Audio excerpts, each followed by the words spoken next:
Tsinghua PBCSF.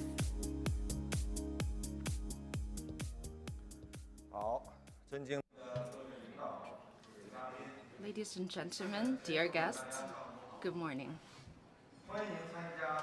Welcome to the 80 years after Bretton Woods and 2024 Tsinghua PBCSF Global Finance Forum. So there are 8 themed sessions and 4 parallel forums. And we have invited over 70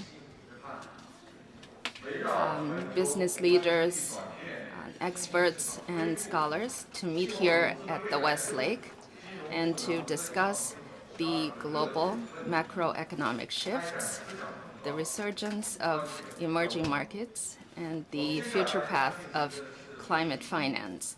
So we are going to start session 1. It's about global macroeconomic shifts, debt, inflation, and low growth. So we have live broadcasts online as well, so welcome all of you. Sorry for keeping you waiting. First, let me introduce the speakers for this session. Mr. Zhu Ming, founder, Global Economic Governance 50 Forum, former Deputy Governor PBOC, and former Deputy Managing Director of IMF. Nobel laureate in economics 2001, Philip H. Knight, Professor and Dean, Mr. Michael Spence. Vice Chairman, China Center for International Economic Exchanges, former Vice Minister for Development Research Center, Mr. Wang Yiming.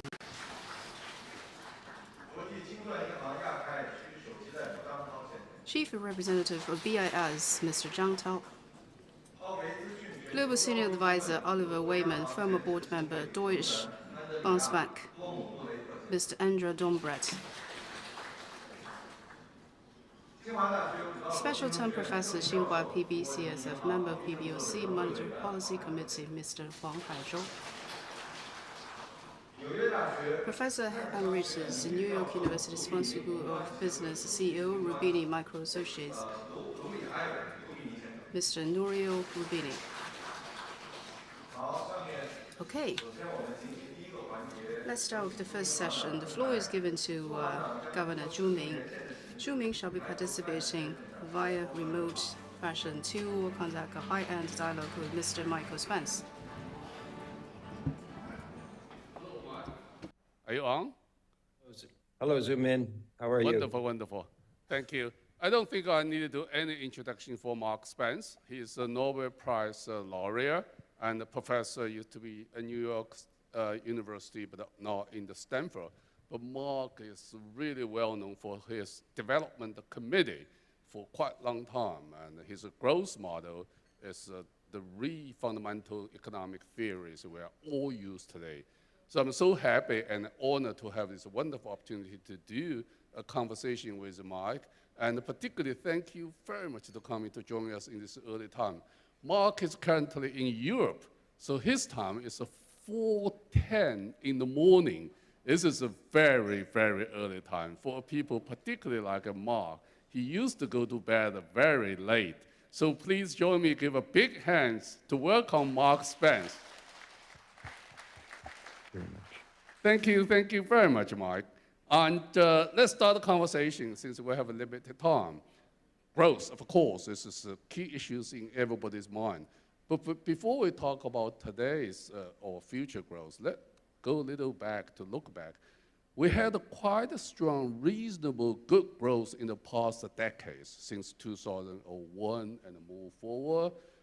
What are the main factors contribute to strong growth in the past? Well, first, thank you for having me, and I'm sorry I'm not there with you. I know you'll have a fascinating conference. So if you look at the past, focusing on the post-war period, the early part of the post-war period had relatively high growth, essentially because there were high levels of investment and a reasonably well-organized pattern of recovery from the war. This was really kind of catching up to, and recovering from the damage. And then, but more importantly, in the last roughly 3 to 4 decades, just as a matter of data, the high growth in the global economy is attributed to the extraordinary growth in the emerging economies, and especially in China. And that had a direct effect on growth that's easily measured and very large. And that effect became larger as time went on because the market share of these economies, as they developed large middle classes and moved into the high middle income range, their market share in the global economy continued to grow, and so their high growth rates contributed even more to high growth. And then there's an indirect effect, which is that the advanced economies, the so-called developed economies, because of the productivity growth and trade, were able to grow at higher rates than they would have been able to grow at because of the growth of the emerging economies. Or to put it differently, even in a period of rather modest performance in terms of productivity, which in other circumstances would have produced a supply side set of constraints and a required response on the part of the monetary authorities, it wasn't necessary. So the emerging economy growth created an enormously large supply side elasticity in the global economy that also enabled relatively high growth in the developed economies, and higher than you would have expected given the productivity performance. Yeah, thank you. To summarize such a long period in such a short, clear way, gosh, this is absolutely amazing. Thank you. Now, we're going to have a low growth periods, right? IMF just forecast in the next 5 years, growth will be averaging roughly 3.1, which is PPP based. And the World Bank use the real dollar market based, it's only 2.2. Yeah. Why that? What are we missing? What has been changing? And what will change is lead us to a low growth period? So there are several factors. I mean, it's actually quite complicated. So let me divide this into 2 parts. I think the next 5 years, the growth forecasts are A, low, and B, likely to be fairly accurate for a number of reasons. First of all, the emerging economy effect, which is very powerful, the one we spoke about a minute ago, is not as powerful now. It's fading. And there are several reasons for that. It's not a permanent condition. So let me be fairly precise. As the emerging economies grow, domestic demand grows. And so this pattern of sort of, creating a powerful deflationary force in the developed economies is not as powerful as it was before. Second, I think everybody knows the global economy is subject to, numerous shocks, from climate, from wars, from pandemics, and so on, that, are causing essentially supply side constraints. And they're augmented by other secular trends, like aging in economies that account for between 75 and 80% of the global economy's total output. We have labor shortages, and of course we have inflation for the first time in several years, so that the monetary authorities, with a bit of a delay, essentially have produced the, again, I'm not describing the China economy right now, which is more in a aggregate demand constrained configuration for the moment. But the developed economies are certainly in a supply constrained mode as a trigger for inflation, and so the rising interest rates are reining in demand, and that contributes to slow growth. I don't think this is a permanent condition for several reasons. One, if you look at India's growth, if they sustain 7+% growth and their market share in the global economy continues to rise, that will be a positive trend. But more importantly, I think that the powerful technologies that we have available to turn around the productivity slow down. Again, this is guessing at the future, zoom in, but I think by the end of this decade, we'll start to see a much more benign pattern of growth.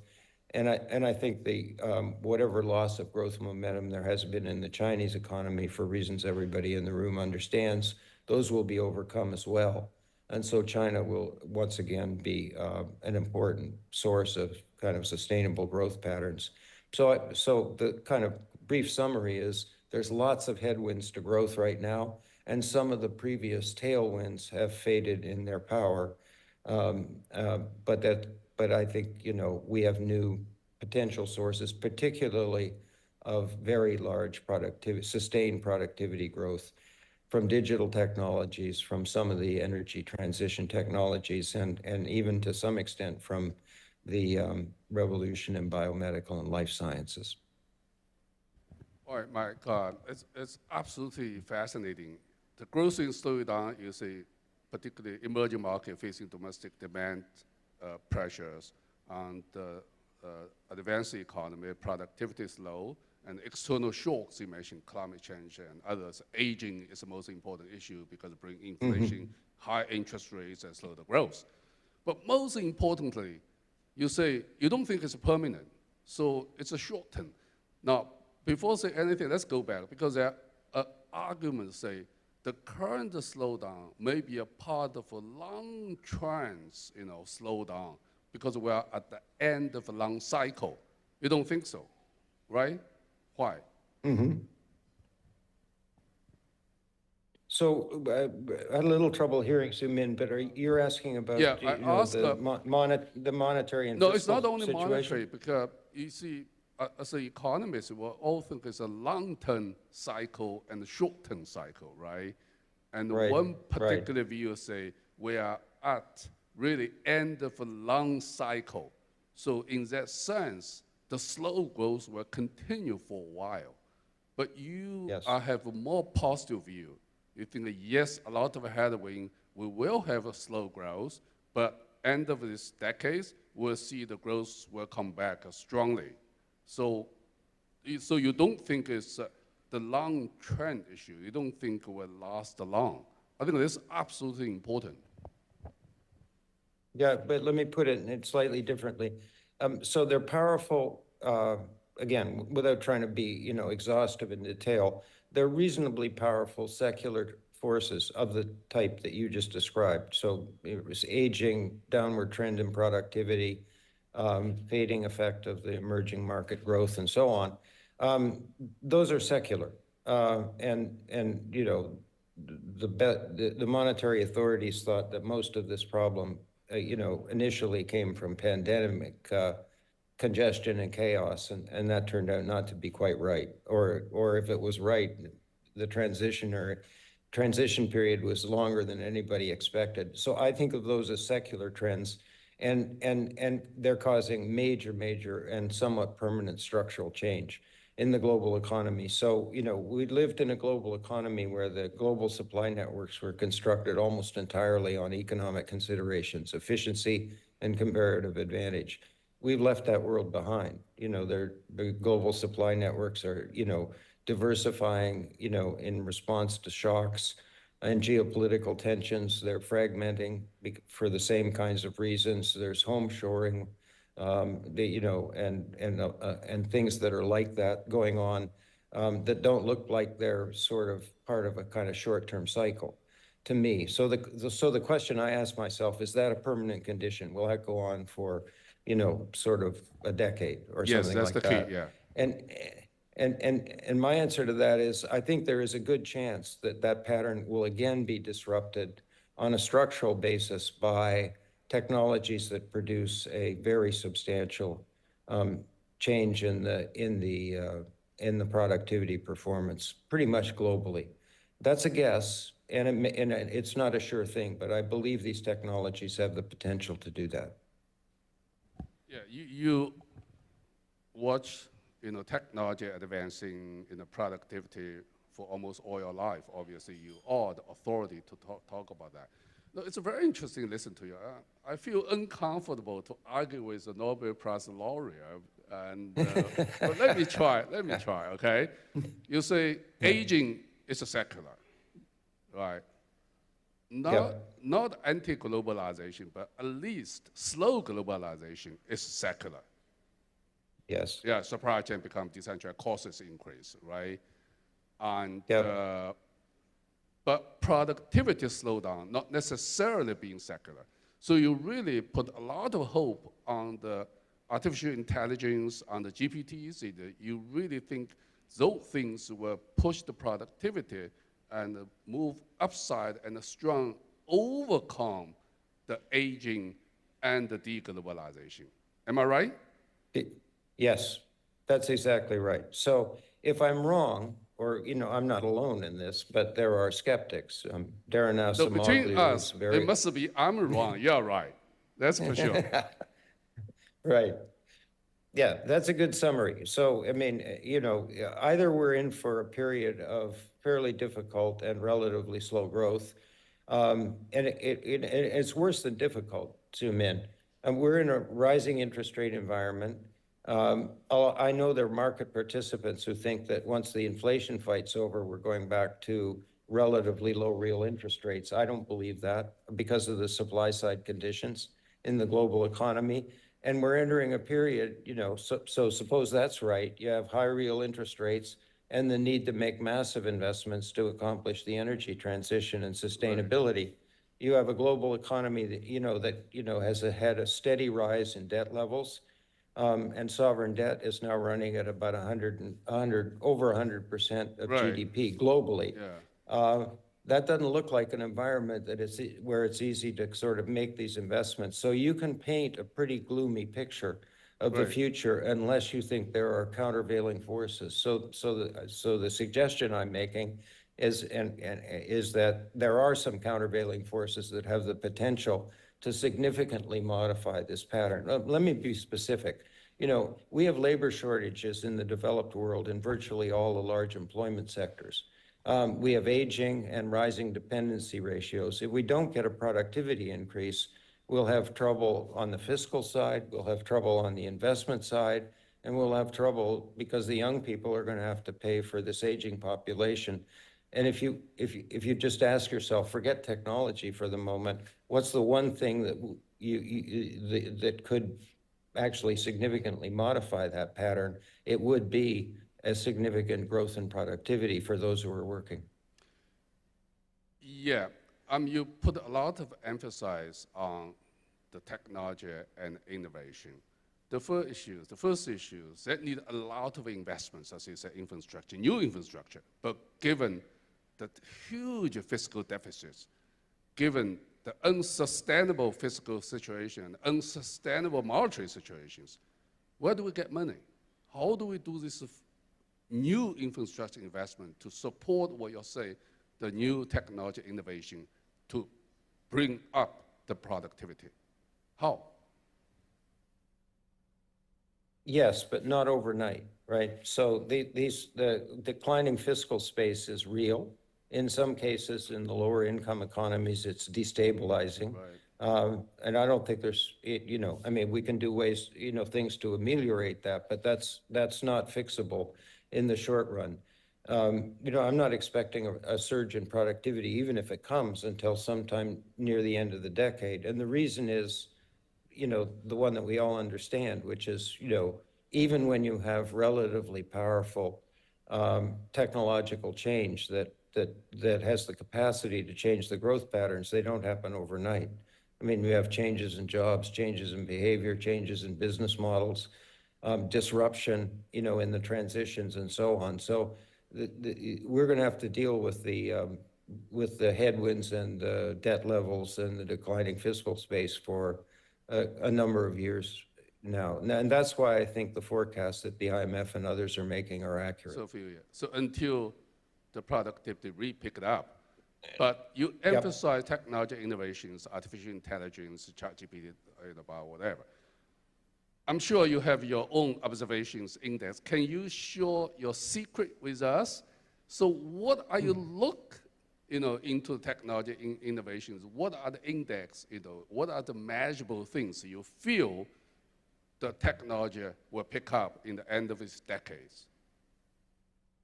So if you, I mean, there's two ways to think about it, zoom in. One is, we're being handed by the science and technology community just incredibly powerful tools. And those tools are not only available, frequently they're open source.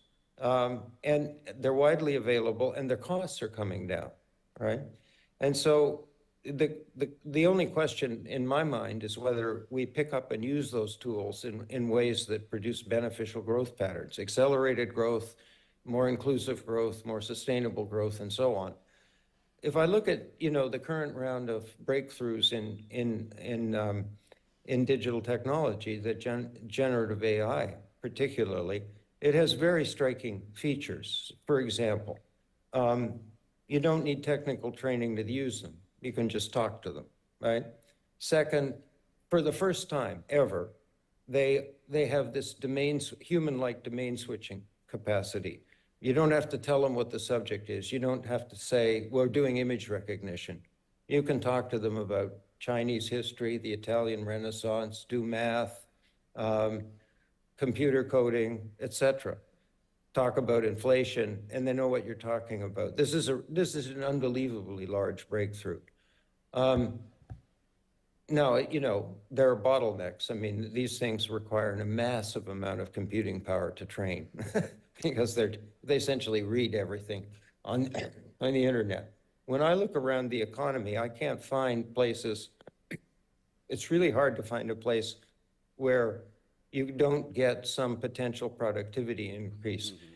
Most people think of this, many people, if you go out in the street and talk to people, zoom in, they think this is full-throated automation. It's not. These are just powerful digital assistants to both people and systems.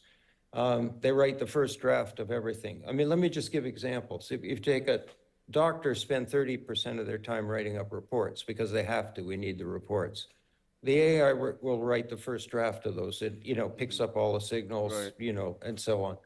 But that saves about 80% of that time for doctors. Right. Now, I don't know what they'll do with that time. They might play golf, you know, yeah. But study more growth theory. Yeah. The same is true of computer coding. Nobody's going to hand in, you know, a Gen AI model, yeah, you know, of the first draft of computer code, but it looks like, and there's lots of commentary to this effect, that we'll have very large increases in productivity in the area of software engineering, and we're building economies on software. That looks like a pretty powerful effect by itself. No, Mike, thank you for the very strong point on those issues. My time running out, I roughly have 60 seconds, but you still have an hour to stay.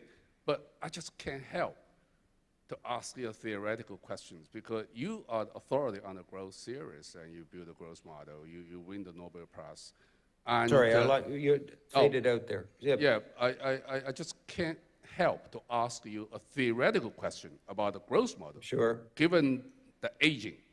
So in the growth model, labor part getting smaller, and the capital part, I don't know, is it going up or going down, but technology part is getting up, become more important.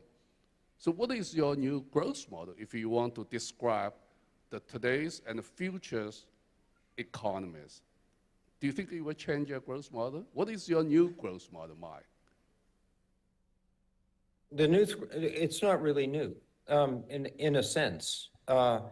There are some new features to it. I mean, let me make one other observation that I think many people in the room will notice. If you go back 25 years and look at the market capitalization of the, you know, of the publicly traded stocks, pretty much anywhere, that market capitalization would be, you know, if you ask what fraction of that is accounted for by, you know, measured in tangible assets, the number would have been about 80%.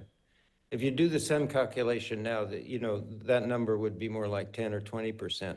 So most of the value creation right now is in intangible assets. Now, we don't measure them very well, but we kind of know what they are. They're sort of brands and software and data, you know, and capabilities of a variety of kinds that are associated with that. I think that in some sense is, you know, a new growth model, right? I mean, the investments that we're going to make that drive growth in the future are investments in what amount to intangible assets. So just because we're running short of time, let me give an example. In the energy transition, eventually we will get to resilient and largely green energy sources. In order to get there, we have to have smart grids, right? We have to have energy, that's fluctuating in supply from wind and solar and so on, and coming in and, going out of these grids. Humans can't manage that. The only way to run that thing is with a very complicated, and capable, essentially AI system, right? Yeah. And so that's another example. That will be part of the infrastructure of our economies, in the next decades. It's enormously valuable. We have to build it. But it's not just the hardware, if you see what I mean. So I think that when I look out into the future, it's the intangible assets, and on the economic side, we have to learn how to kind of measure these things and integrate them into our growth models in a way that's that makes it more transparent. Yeah. I think we run out of time, but that was a fascinating talk, and we covered so many things, a broad sense and in the depth. Thank you, and Sumin. thank you Pleasure very being much. with you. Such early time for you, and I have to close here, and hope you will be able to catch up your second sleep and sleep well. But do think about it. We all here listen to you and may give you feedback, agree or disagree, I don't know. Please join me with a big hand to Mark Spence. Thank you very much, so much, Mike, and good to talk to you. Yeah. So I back to the chair to our moderator, Professor Tian Xuan. Yeah, thank you very much.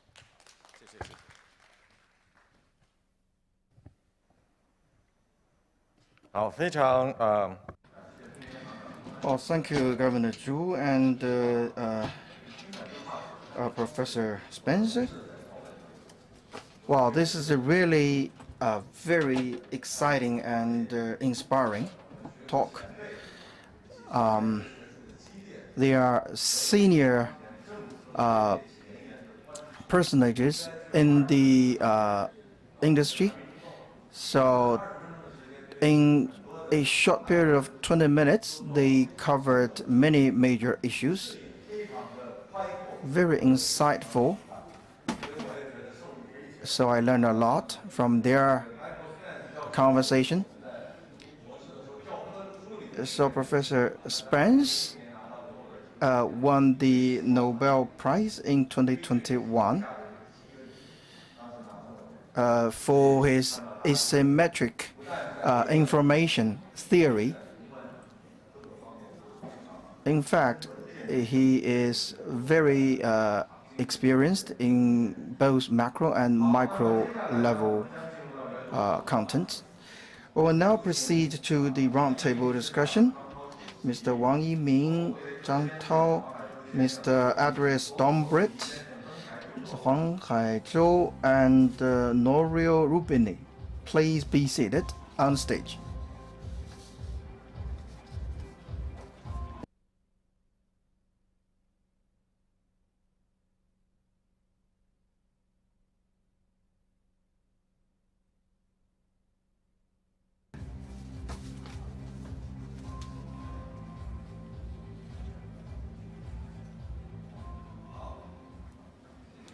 Well, we will now start our roundtable discussion. Well, actually, we started at 9 this morning. So for this roundtable, please be relaxed. There are 3 steps for this roundtable. So before this roundtable is the high-level dialogue. So first, I would like to ask each and every panelist to give a minute talk on the theme, on the subject of this forum. Secondly, I will have some follow-up questions. And most important is the third one. We'll open the floor for questions. So these are the 3 things we're going to do for this roundtable. First, Mr. Wang Yiming. Well, good morning. Well, the theme of this session is about global macroeconomic shifts. So we need to know first what are the changes, where to go. I think there's a basic clue. After the financial crisis, low growth, low inflation, and high debt. After COVID-19, the macro situation is changing. So even lower growth. In my opinion, the growth rate further decline. Relatively high inflation. So inflation situation eased a bit, but it still remained at a relatively high level. Because of the relatively high inflation, the interest rate cannot return to the almost zero interest rate era. That is why we are now seeing even higher debt. Governments are spending, governments are borrowing. So this will affect the future economic and financial development of the world. So let's have a look at the growth. Governor Zhu and Professor Spence talked about the growth model. I think the growth rate is at a lower level now. So for the next 5 years, generally speaking, it's about 3% growth rate. From 2000 to 2019, before COVID-19, it's about 3.8% on average. And in the midterm, will this trend be reversed? So the next 5 years or even longer period, according to World Bank, by 2030, the growth rate will remain at a low level. So the potential growth rate is also on a decline, especially in the developing and emerging countries. Will artificial intelligence change the scenario? Because the population is aging and productivity is affected accordingly. After the COVID-19 pandemic, the gap in funds are not addressed. So the issue is whether we can improve the all-factor productivity in the future. Will AI do that? So far, we cannot tell. Maybe the impact of AI is lagged. Will AI offset the negative impact of the economic fragmentation due to geopolitical issues? These are not certain at this moment. Secondly, is about inflation. So inflation has been eased, but it will not return to the past. So let's recall the 1980s. The entire world experienced a long period of low inflation period. The super QE does not lead to high inflation. But just last year, high inflation returned.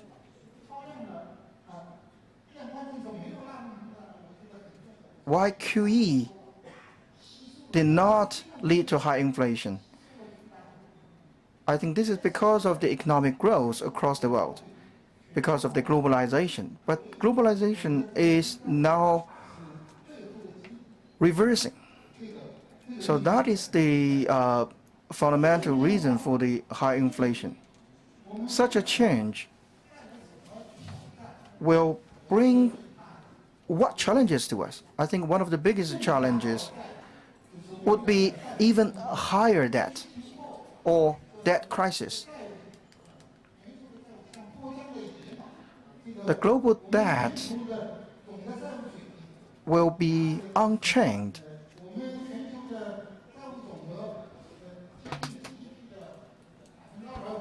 Currently, the global debt is about 250% of the global GDP. And major economies also see the soaring of debt. So what does that mean to our future? I think three implications. First, because of the stickiness of inflation, our interest rate will remain relatively high. So the cost of debt will increase substantially. Because previously the zero interest rate debt matures, and from the US, the 5.5% interest rate debt is issued. But you cannot lower the interest rate because of high inflation. So there will be much bigger risks of debt. Secondly, for the fiscal and monetary policies, there are limited room to make use of. How to address inflation? Major economies are reducing their balance sheet.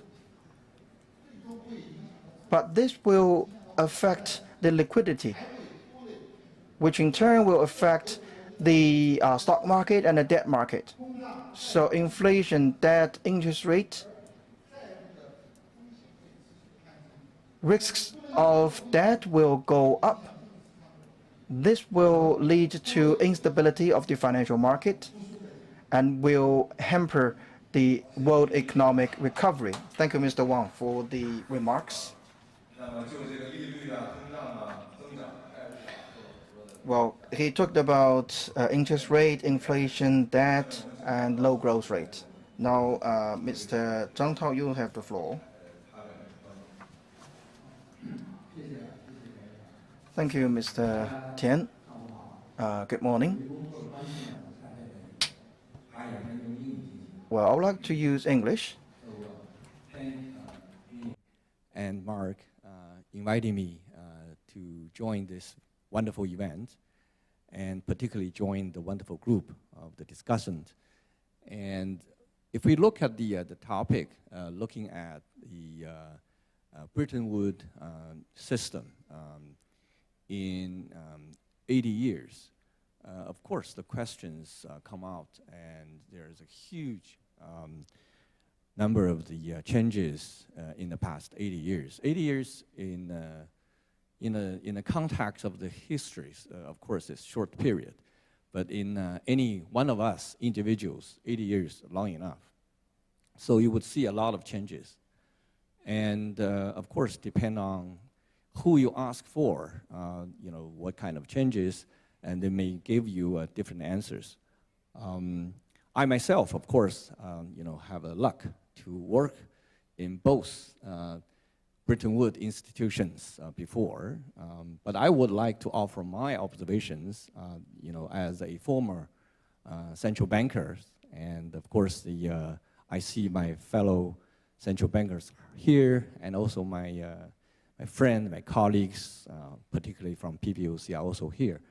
So I would like to offer my observations, particularly from the central bank perspective. Particularly, some of these observations also echoed by the recent discussions between the BIS delegation's visit to Beijing last week and with the Chinese authorities. I think these are pretty much common. So let me emphasize two aspects of these changes from the central bankers' perspectives. The first one is, not only in the past 80 years, but also in the last 10 years, or most recent several years, the world, particularly the central banks, have been faced with increasingly changes in terms of macroeconomic environment. What I mean is, when central banks make their policies, they are facing both the shocks from the demand and supply side. And normally, central banks will take care of the demand policies, but this time around, you see different inflation dynamics. Many of us, including me in the talk with Michael just a moment ago, talk about the supply side shocks. Of course, the supply shocks reflected, for example, in the post-COVID world, starting with the trade wars, and also later on the geopolitical tensions. Now you see the conflict and wars, etc. So all of these are supply-side shocks, and they are continuing. And the central bank, whether or not they would have adequate tools to take care of it.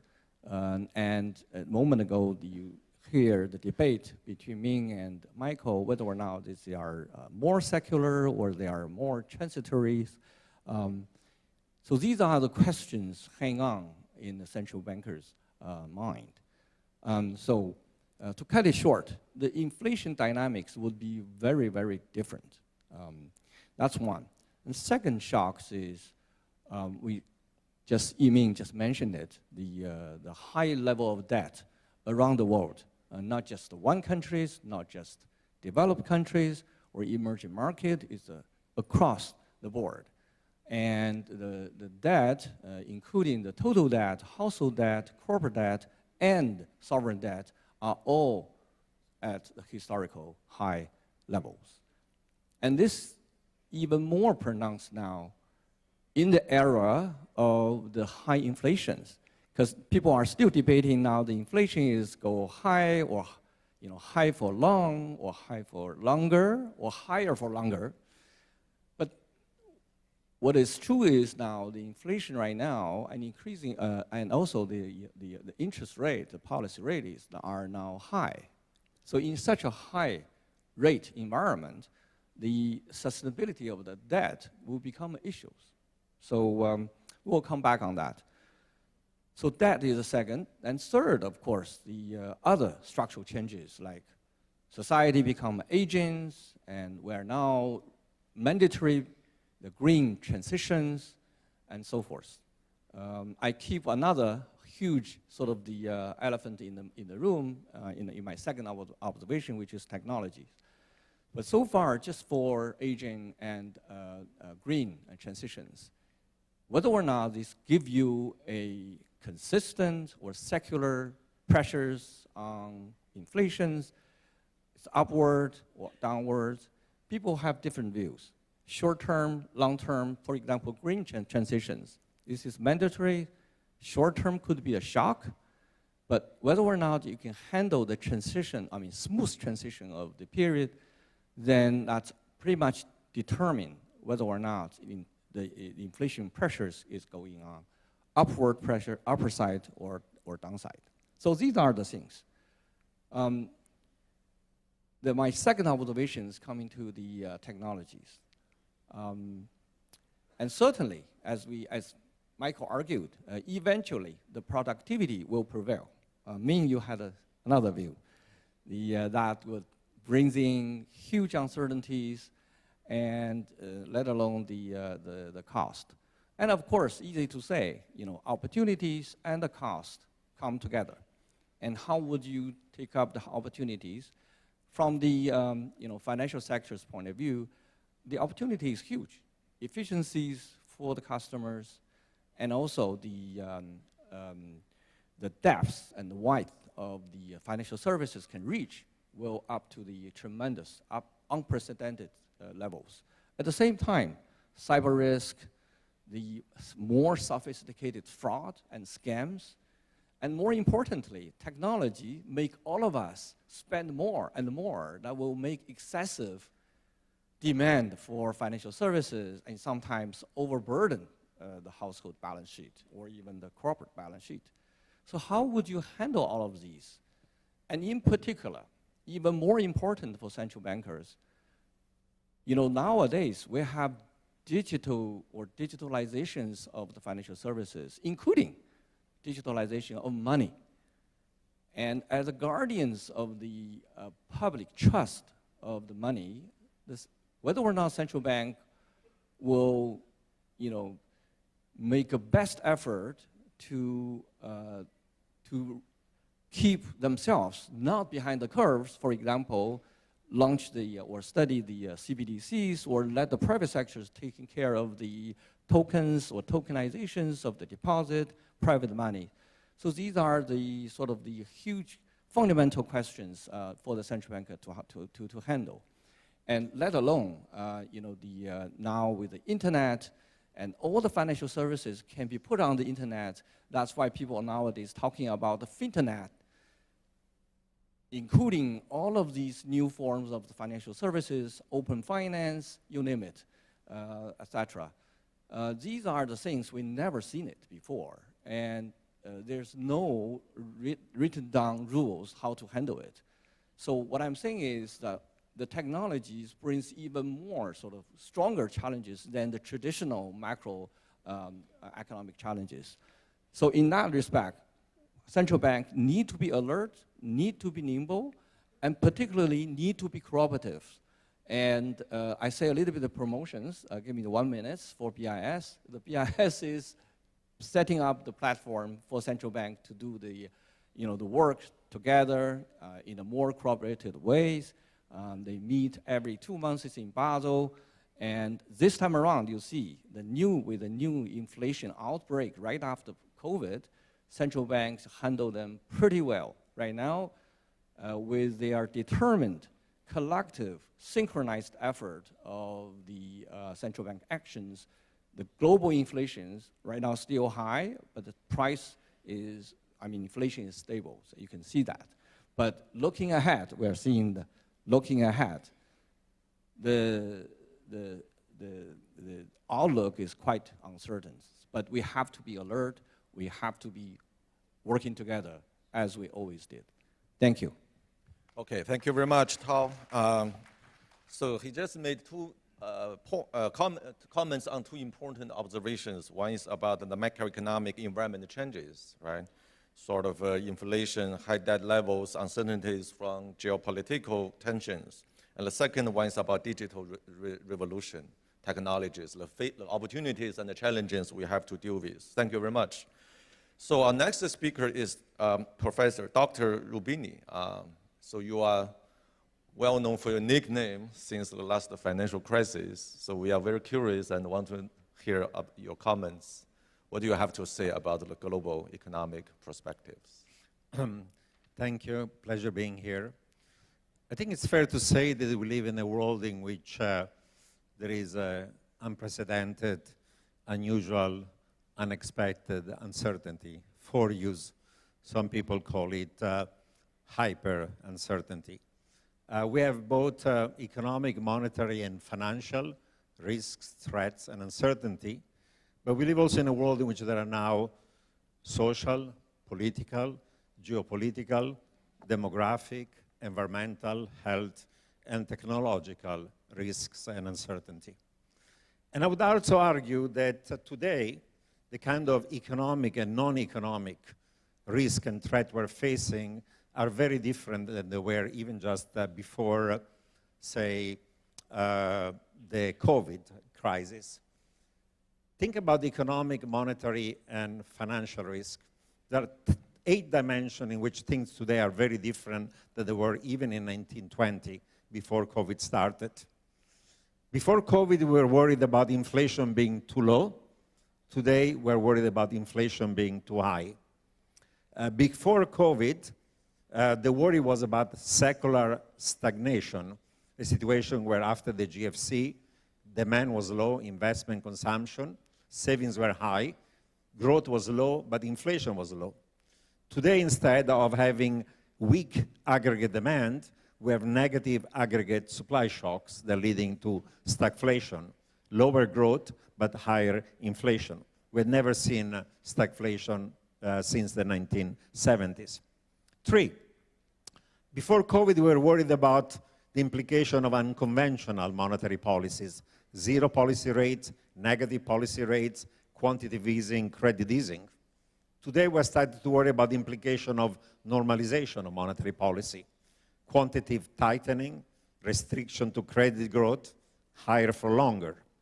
4, before COVID, we were worried that interest rates were too low, zero on the short end, negative, even long rates close to zero, and that savers were not getting enough of a return on their own savings and investment.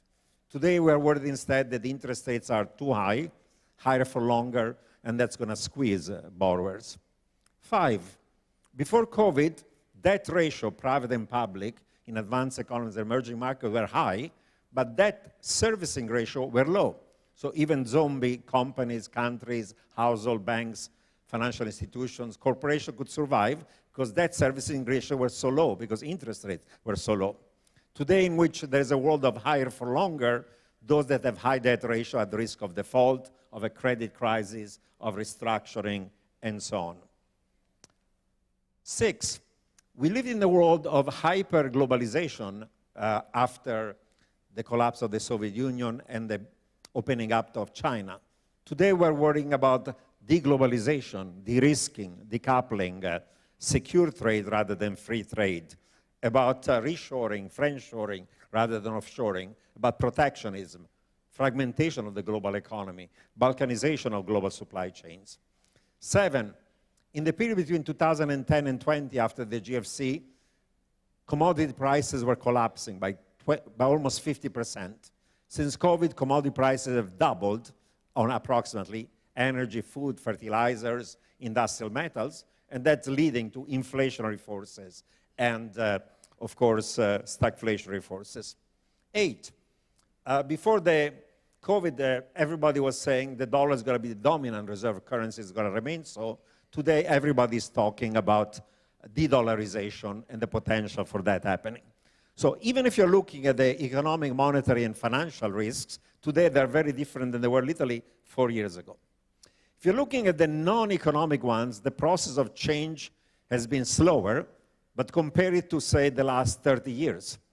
1, we had the peace dividend after the collapse of the Soviet Union and the opening up of good relations between China, US, and the world.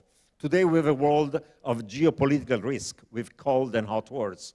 War between Russia and Ukraine, a war between Israel and Hamas that may become more regional, involve Hezbollah and Iran. US and China in a cold war that could get colder, possibly, let's hope not so, a hot war. And there are other types of geopolitical risk. For example, this year, there'll be US election. If Trump were to be elected, what will be? Not just the economic policy of Trump, but also the trade policy and the geopolitical policies of Trump. That's a source of geopolitical uncertainty. 2, 30 years ago, the talk about climate change was just talk. Temperatures were rising, but slowly. Today, we're already at 1.5 above pre-industrial level. Even if you do everything was decided at COP, we're on the process of getting not at 2, at 2.4. There's going to be a disaster. 3, 30 years ago, we had barely heard about global pandemics. Last one was the Spanish flu. Since then, we have had HIV, SARS, MERS, swine flu, bird flu, Zika, Ebola, now COVID-19. Unfortunately, COVID-19 is not going to be the last one, and it's not going to be the most virulent ones. For a reason I'm not going to have time to explain right now, those pandemics are becoming more severe. 4, demographic changes. 30 years ago, we were not worrying about them, but now there has been an acceleration of aging, not only in advanced economies, US, Europe, Japan, and so on, but also in key emerging markets, China, South Korea, Russia, and other ones. And migration has complicated issue because you have aging in advanced economies, still population growth high, say in Africa, and that's leading, together with climate change, collapsing economic, political, social system, to massive migration globally. This is going to be politically very difficult to address. 5, we used to be in a world in which liberal democracy was the model political system and democratic capitalism, and the Washington consensus was there. Today, there is a backlash against liberal democracy because of economic inequalities, because of economic uncertainties, and you have either populist government coming to power, both in advanced economies and emerging markets, or there is a process of more authoritarian regimes all over the world, and that's an issue. Finally, 30 years ago, people talked about AI, but there was no real AI. There was an AI winter, but we know that right now, AI, machine learning, robotic, automation, and technology of the future are going to change the world. Potentially for the better, with higher potential growth, but there are risks, winners and losers within countries and across countries, misinformation, disinformation, deep fakes, and political manipulation of elections, permanent technological unemployment, rising inequality, and building bigger weapons to fight bigger wars. Now, I call all this phenomenon, in my recent book, mega threats. Other people talk and say it's a polycrisis or a permacrisis. Or when I presented my book in front of the IMF, the head of the IMF, Kristalina Georgieva, said, we are at the confluence of calamities that we have not seen since World War II. And the WEF in this global risk report right now talks about economic and non-economic threats feeding on each other. The point is, we live in a world in which there is risk, uncertainty, and threats. We need global cooperation to resolve all these issues: trade, financial stability, global security, climate change, health, pandemics, you name it. But in a world of rivalries and division, it's much harder to provide the global public goods that come from this global externality, and therefore we have less cooperation to address risks that are becoming not national, but also global and international. So that's the world we live in. Okay, terrific. Thank you very much, Dr. Rubini. So he gave some remarks on, my understanding is that how the secretarial stagnation is over and why we are moving to a global regime of global stagflation and the financial instability. Very informative, thoughtful comments. 好，我们下一位呢是我们五道口金融学院的特聘教授黄海洲先生。 The next speaker is Mr. Huang Haizhou. So please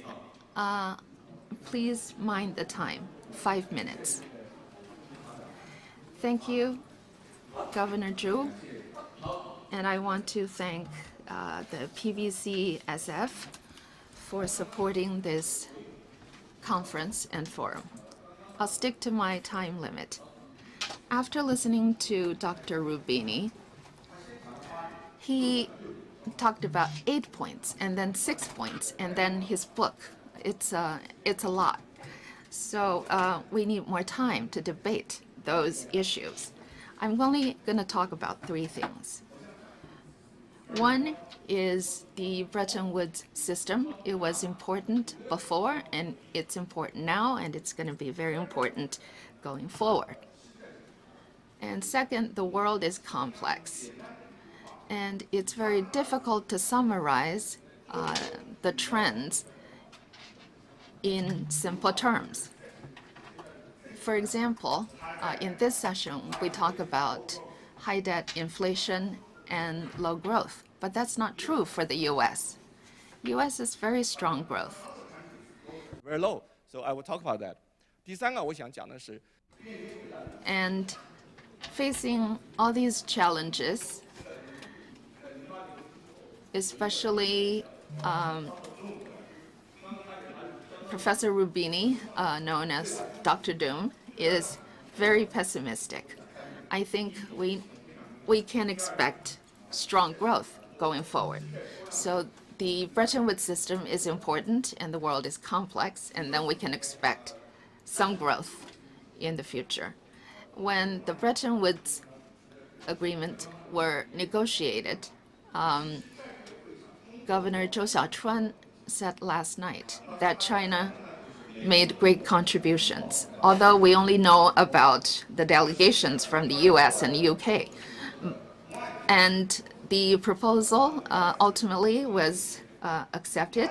That's the white proposal, not the King's proposal. Because the United States is the largest creditor, but he realizes that Europe needs a lot of debt to rebuild its economy. But if the policy is only designed to protect the debtor or the creditor, there will be problems. So the IMF approach follows the traditional route of protecting creditors. But after the review of the quotas of IMF, China made a very good proposal, and it's very simple. So protection depends on whether there's a huge crisis globally. If the debtors default, then there will be moral hazard if we bail them out. But post-World War II, when there is huge demand for debt, for reconstruction, then we should protect more the debtors. But the Chinese proposal was not adopted, and all the people that participated in the 1944 conference, including a delegation from Taiwan, it wasn't released, but we later found that proposal. So let me take this opportunity to review that proposal. Actually, after Bretton Woods, global economy stabilized and started to grow, and all the conflicts were resolved, and the system actually worked very well, and global trade increased. But there was an important flaw. U.S. is packed with gold. However, there's insufficient supply of gold, and that triggered a memo. So the system started to collapse from 1971, and in 1973 it went into ruins. To 1983, the Plaza Accord has formed a new system. So from 1971 to 1987, especially from 1971 to 1981, the global economy faced stagflation. The system was not running. If we look back from 1987 to 2008, the period of global financial crisis, we believe there was high growth, low inflation, but that does not cover all countries. Japan had 10 years lost, and then another 10 years lost, and then another 30 years lost. Zero growth, zero interest rate. The U.S. so the world is quite complex. The system remains important. To the year of 2000, the world had further changes.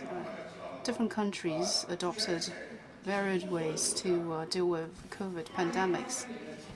2023, the GDP total number exceeded by the number of 2019. 2020, there was a pit dug, and then the world recovered from then. If we're comparing the growth rates, there were two major changes which worth our attention. First one being all countries, the GDP in 2023 exceeded the number of 2019, so recovery. If we look at the 2023's GDP and divided that by the GDP of US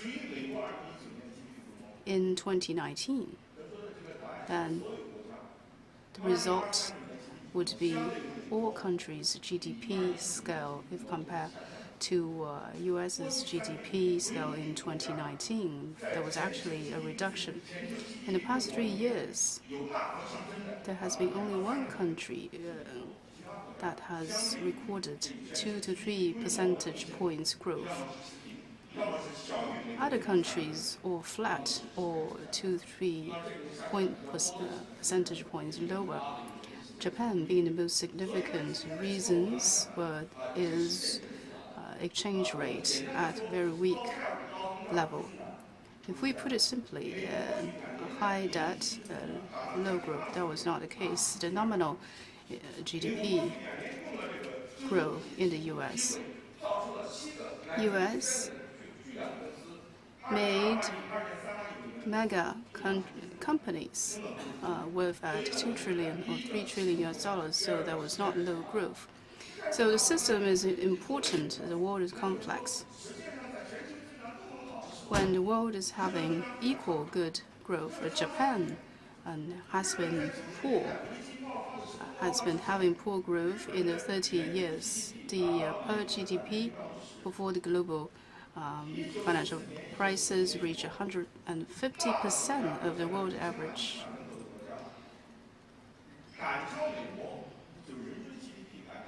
The GDP per capita of the smaller economies, such as Norway, with population more than 50 million, that was a success story. Japan caught up with the U.S.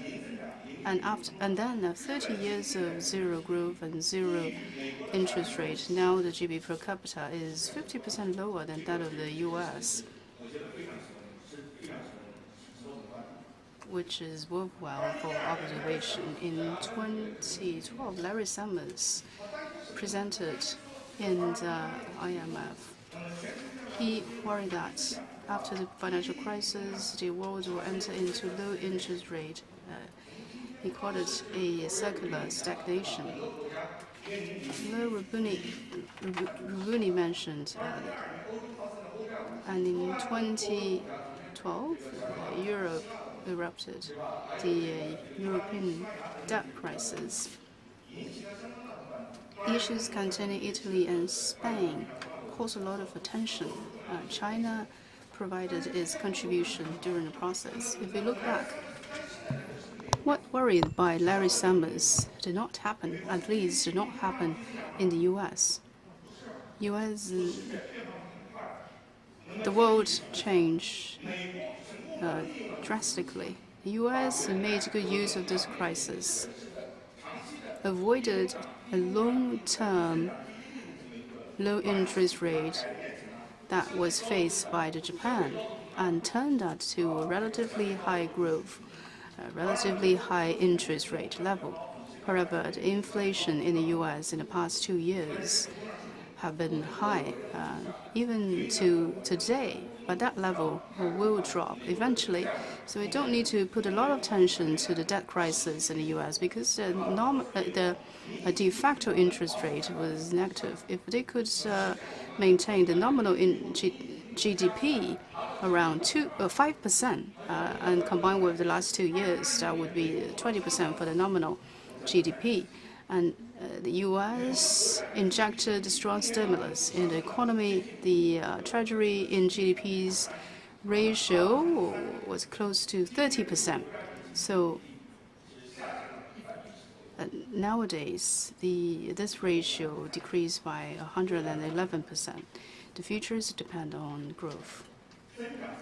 Growth is the key. In this sense, growth should be reliant on revolutionary in the science and technology field, and other countries must conduct systematic and institutional reform. We must embrace globalization and support multilateralism. IMF should be allowed to play bigger roles. In this sense, all issues, all matters should be addressed by growth instead of tightening the belt. Growth should preside our concerns and worries about debts. That's my third point. My first point is the significance of system. I hope that next 40 years, if opportunity allows, without system, we could become better. The second point is the world is diversified. It's very hard to describe the world in one statement. Not all countries follow one same trend. When most of the countries are doing good, some are not good. Third point, key lies in growth for the future. Thank you, Dr. Hangzhou, for your wonderful, wonderful remarks. I'm quite enchanted by your presentation. However, you've exceeded your time slot. Let's turn to the last speaker, Mr. Rombrev. Good morning to all of you. Thank you to the organizers. It's a privilege to be here.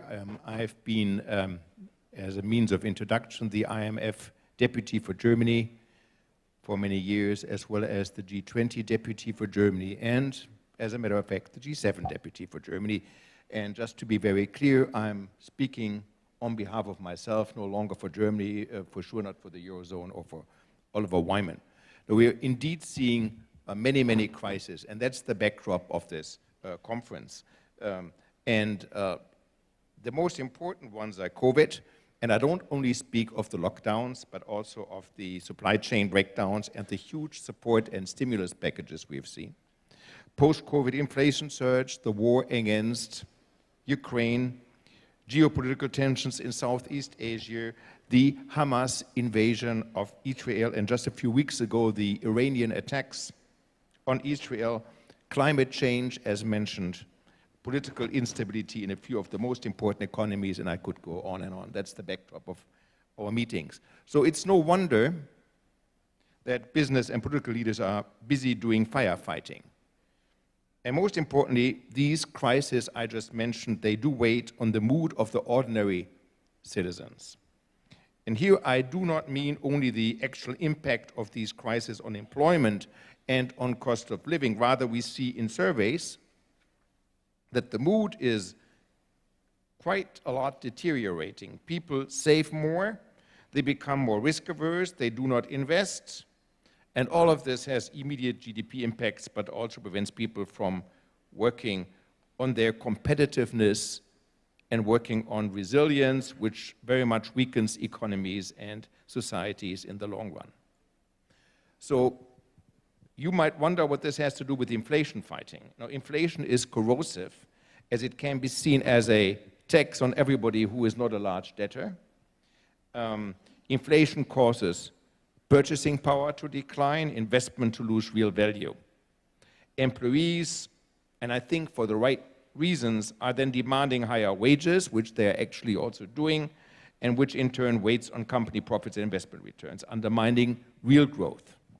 It also pushes down economic sentiment, which not only in democracies can have political implications. Now, looking into the Eurozone, the ECB did set off an unprecedented hiking cycle, as most of you will know, after initially delaying action and assuming that, first, inflationary tendencies after the COVID crisis are only temporary, but in the end, as we all know, they were not.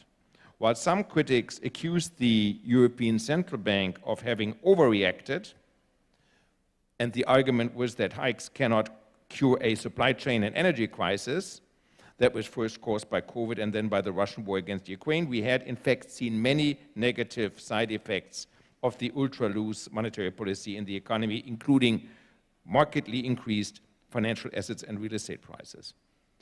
In my view, in my personal view, the ECB was therefore absolutely correct and absolutely right to act, and the numbers show this as well. While still not at the 2% inflation target, inflation has come down significantly, now at around about 3% on average, that is. As you know, the Eurozone is very heterogeneous. However, you will have seen the low growth numbers projected for the Eurozone, and its large member states, I must add, in particular. Germany, which has been heavily hit by the substantial increase in energy prices, for example, is projected to growth by considerably less than 1% this year, which we haven't experienced for a long time, and next year won't be much better, I must say. So it might now be the time where interest rate cuts might be in order.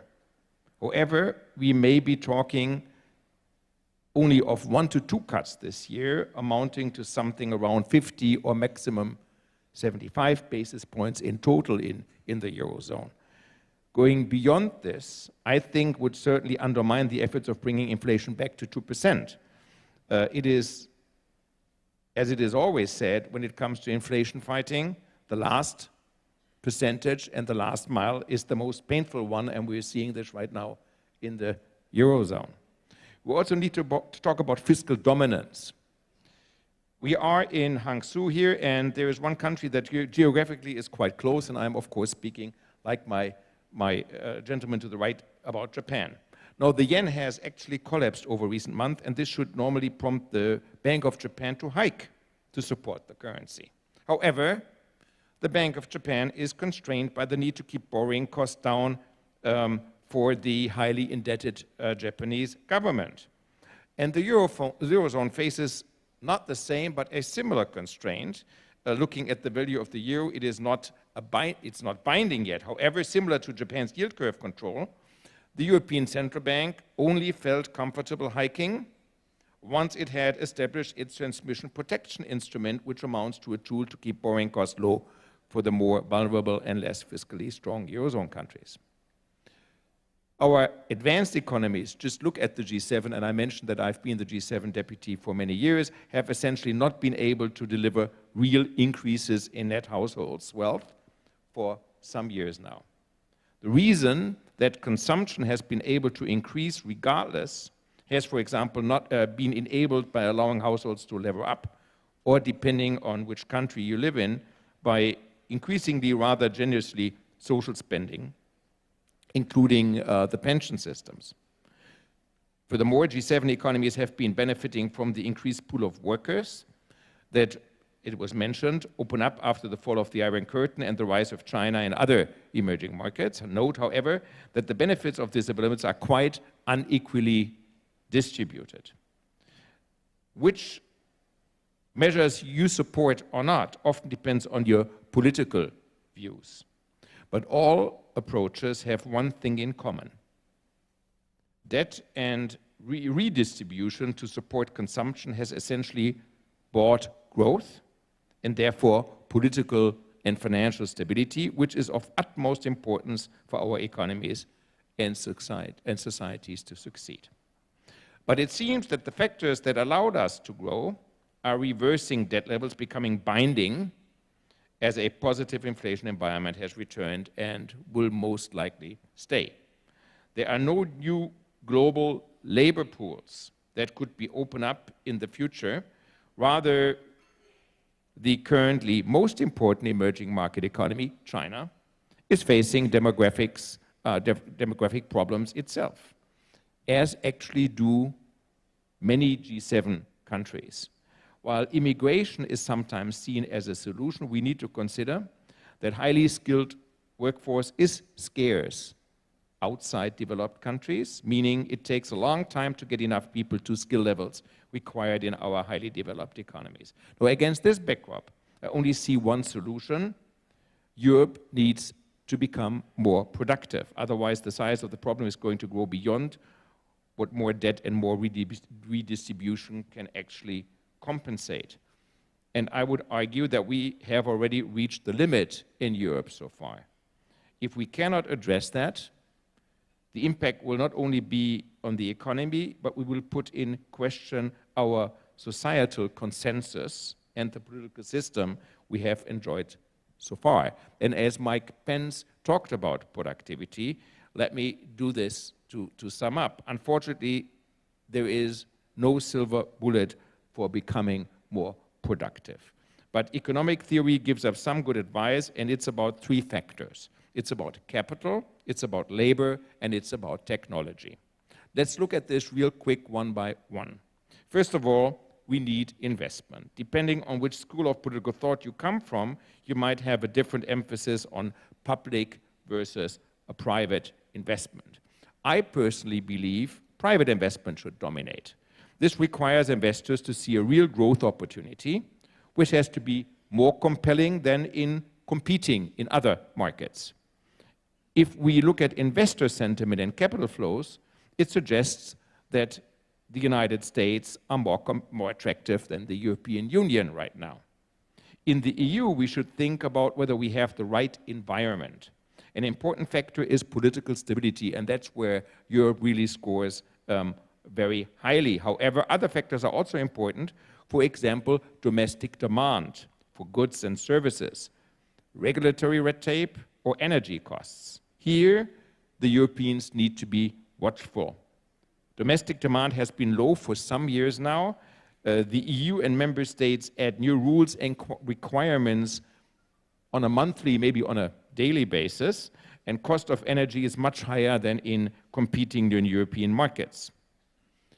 If we look at public investment, space is limited because of, as it mentioned before, high debt levels. And while public investment clearly can play an important role, we should not pay too much expectations on public investment making the right bets. Not only is the ability to identify prospects limited, the reaction time of public investors is also too high to make adjustments well in time compared to private investors. Let me also mention the role of the green transition, as other panelists did. As important as this is, from a financial perspective, these are replacement investments that do not necessarily lead to more growth. Second, I mentioned labor.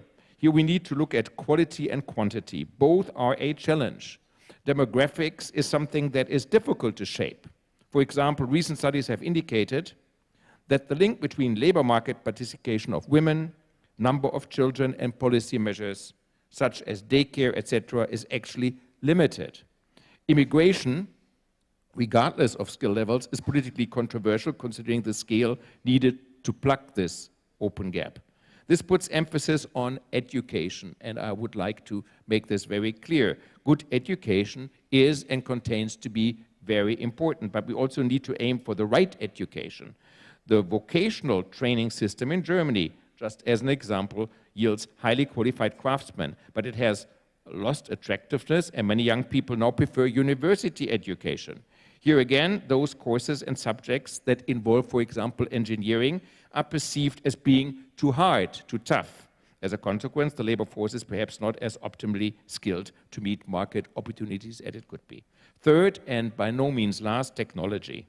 Considering demographics, increasing productivity by technology is vital. However, at least for Europe, I sometimes perceive a certain hostility towards technology. This is not good advice and should not be followed through, and we need all to work together in order not to follow through with that. Let me stop here. Thank you. Thank you very much. 好，我们刚刚 Thank you. We just finished the first round, but almost none of them actually follow the 5-minute rule.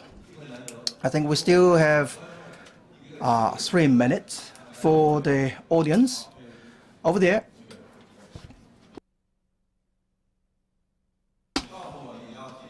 We only have 3 minutes.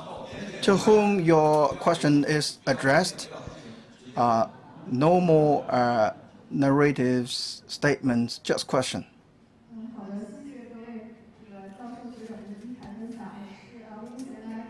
I'm Maggie from Tsinghua PBCSF. I'm now in Singapore in study of the macroeconomics. To Mr. Huang, seems that China has successfully escaped from the trap of Japan. The reason why U.S. can achieve high inflation and high growth is because of the dominance role of the U.S. dollars. So do you agree with this statement? Or U.S. and other developed countries can avoid the trap of Japan?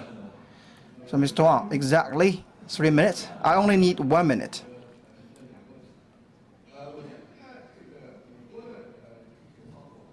So, the U.S. measures like financial stimulus and QE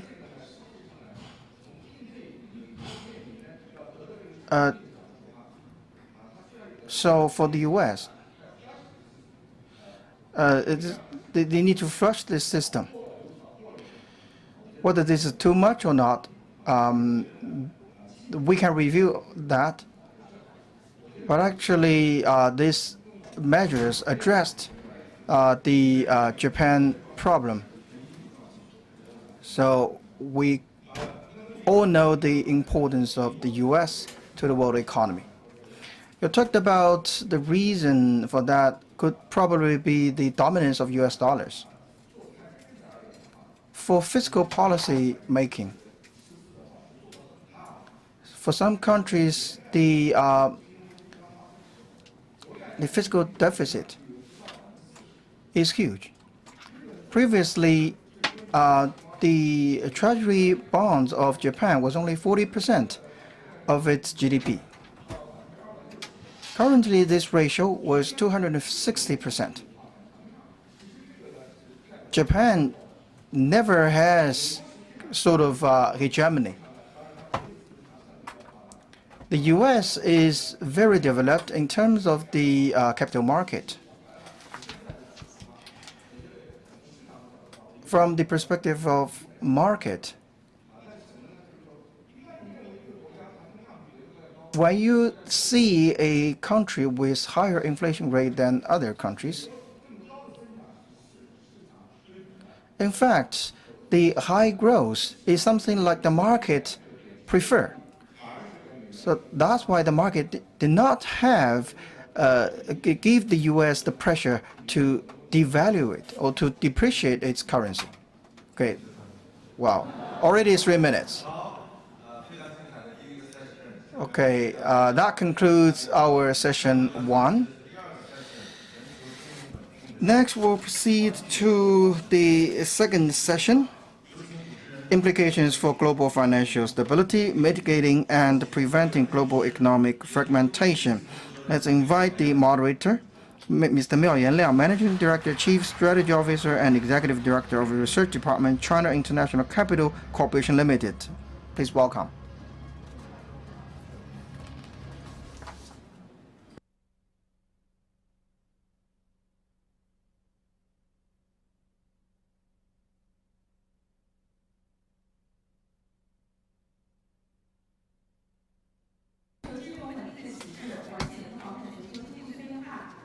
Please welcome Mr. Miao Liang, moderator of session 2.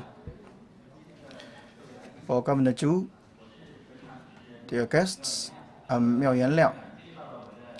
And thank you for the introduction. In fact, I have a close bond with the Tsinghua PBCSF. Many of the students present actually attended my class. Well, the theme of this session is mitigating and preventing global economic fragmentation.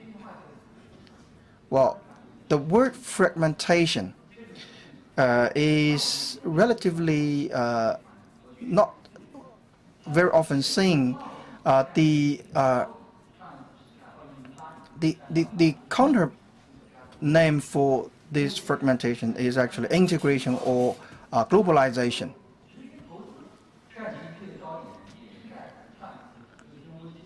So back in 2007, actually the global investment accounts for about 7% of the global GDP. And the lowest point is actually the period that China and US had conflicts. That was 1%. And now we just recovered to about 2% level. Fragmentation is a key issue for the world economy. So that's why we have 6 VIP guests for this session. The first is Georgi Matosi, Governor of the Central Bank of Hungary, Mr. Boris Vucic, Governor of Croatian National Bank. So Mr. Huayi Duran, Governor of Bank of Mongolia. Fourth one, Mr. Danny Kuo, Ding and Li Ka-shing Professor in Economics, Lee Kuan Yew School of Public Policy, National University of Singapore. Fifth one, Professor Zhang Xiaoyan, Chair Professor and Associate Dean of Tsinghua PBCSF. Last but not least is Mr. Castelli, Managing Director and Head of Strategy of UBS. Please welcome the 6 panelists.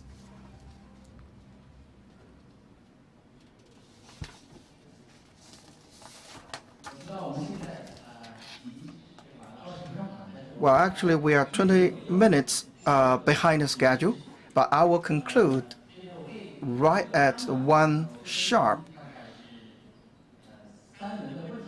So we'll have 3 rounds of questions. So I will switch to English when I ask questions to foreign guests. All our panelists, how has global economic fragmentation influenced the trade and the financial flows of your country or your institution or your industry? What challenges do you think the international monetary system is facing now? Maybe we can go with first with our friend from Hungary, Governor Matalowski. Thank you. Ni hao. Good morning. Dear friends, may I just start by telling you that by nature, as a Hungarian, I am optimistic person, and I am really optimistic about the future. The answer for this optimism is in the line of in the title of our conference, 80 years Bretton Woods, because the Bretton Woods Agreement proved to be an outright success story between 1944 and 1971.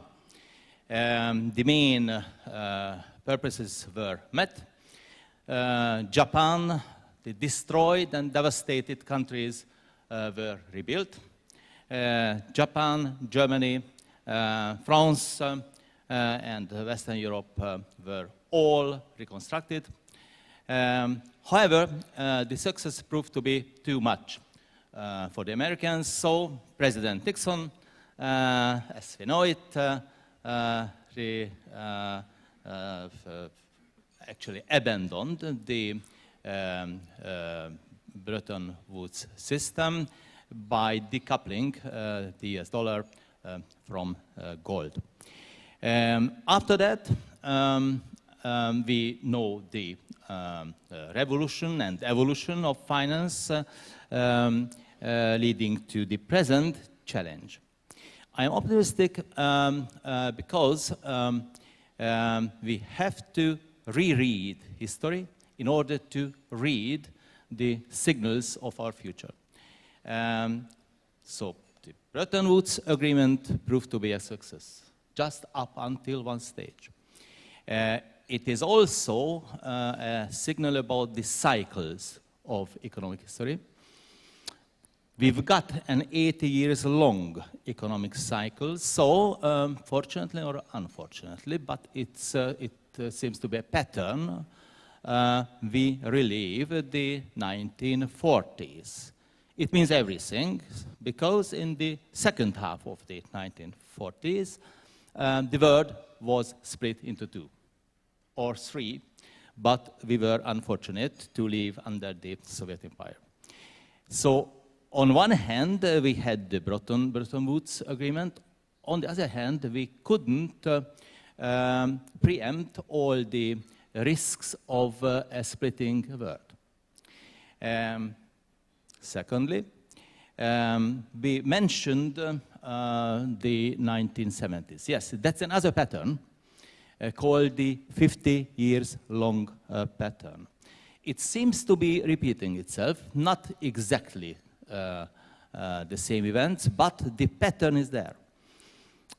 However, during the 70s, finally, the US in the early years of the 80s, we managed to defeat inflation, high debt, low growth, and so on and so on. And thirdly, may I just put it in this way, we had three world wars. The first one, the second one, and the Cold War. We are not after a fourth world war. We are just on the right road to prevent the global economic order from a fourth global war. It means everything, political, military, economic, financial war. So we are in the hands of our people, our nations, our leaders, to prevent that event. We've got double tasks, if I may say so. On one hand, we must safeguard all the achievements of the Bretton Woods Agreement. On the other hand, we have to rebuild the world order and the economic order and the financial order in order to, again, prevent a fourth unfortunate attack of history. It's our responsibility to start with finance. Because finance, money, finance, capital, can accelerate all the transitions from an old world to a new one. So we can be successful all together, building up a complete new world. It's the world of green transition, digital transition. It's a transition from an unsustainable economic order to a new one. So via finance, we can support our people, our nations, and our global business community and our political leaders to build up a new world order based on sustainable finance and a sustainable economic order. So my optimism is based on the unique situation, and we are fully aware of the responsibilities of our generations. Yes, we have to recreate the stability of the initial Bretton Woods framework, and also we need to prevent a new world split into two. We need the whole world together. So that's the main point, probably, which supports or nourishes my optimism. Thank you, Governor. You emphasize the importance of order and the importance of finance in facilitating order.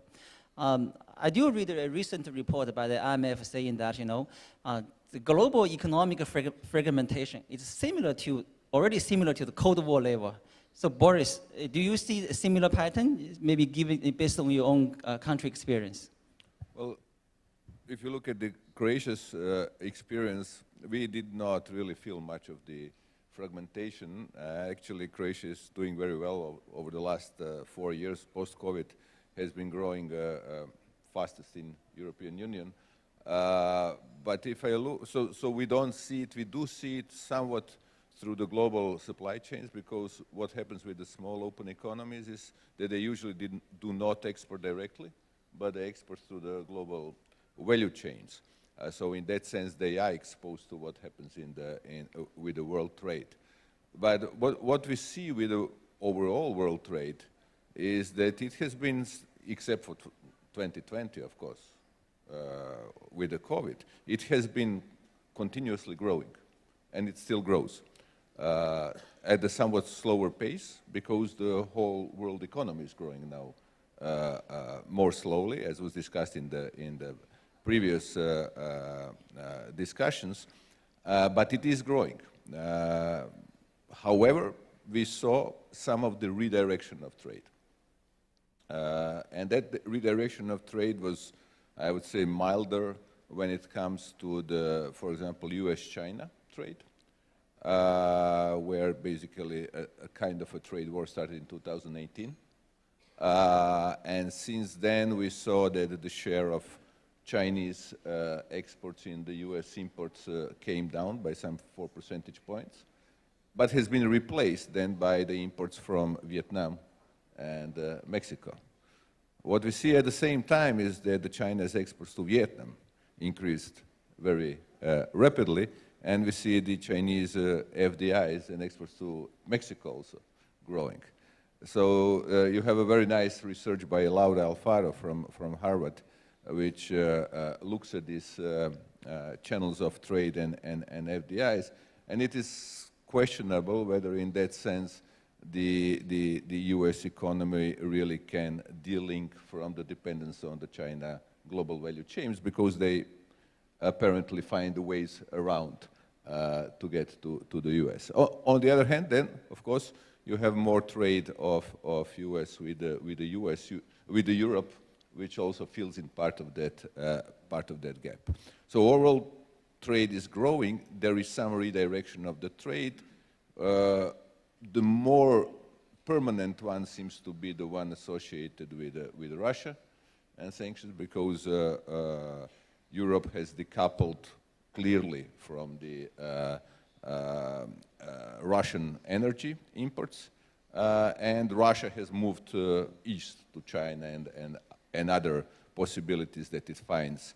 And that seems to be kind of a more permanent thing, at least from what we can see at the moment. Meanwhile, what happened was that the European terms of trade has worsened because of the very strong energy shock.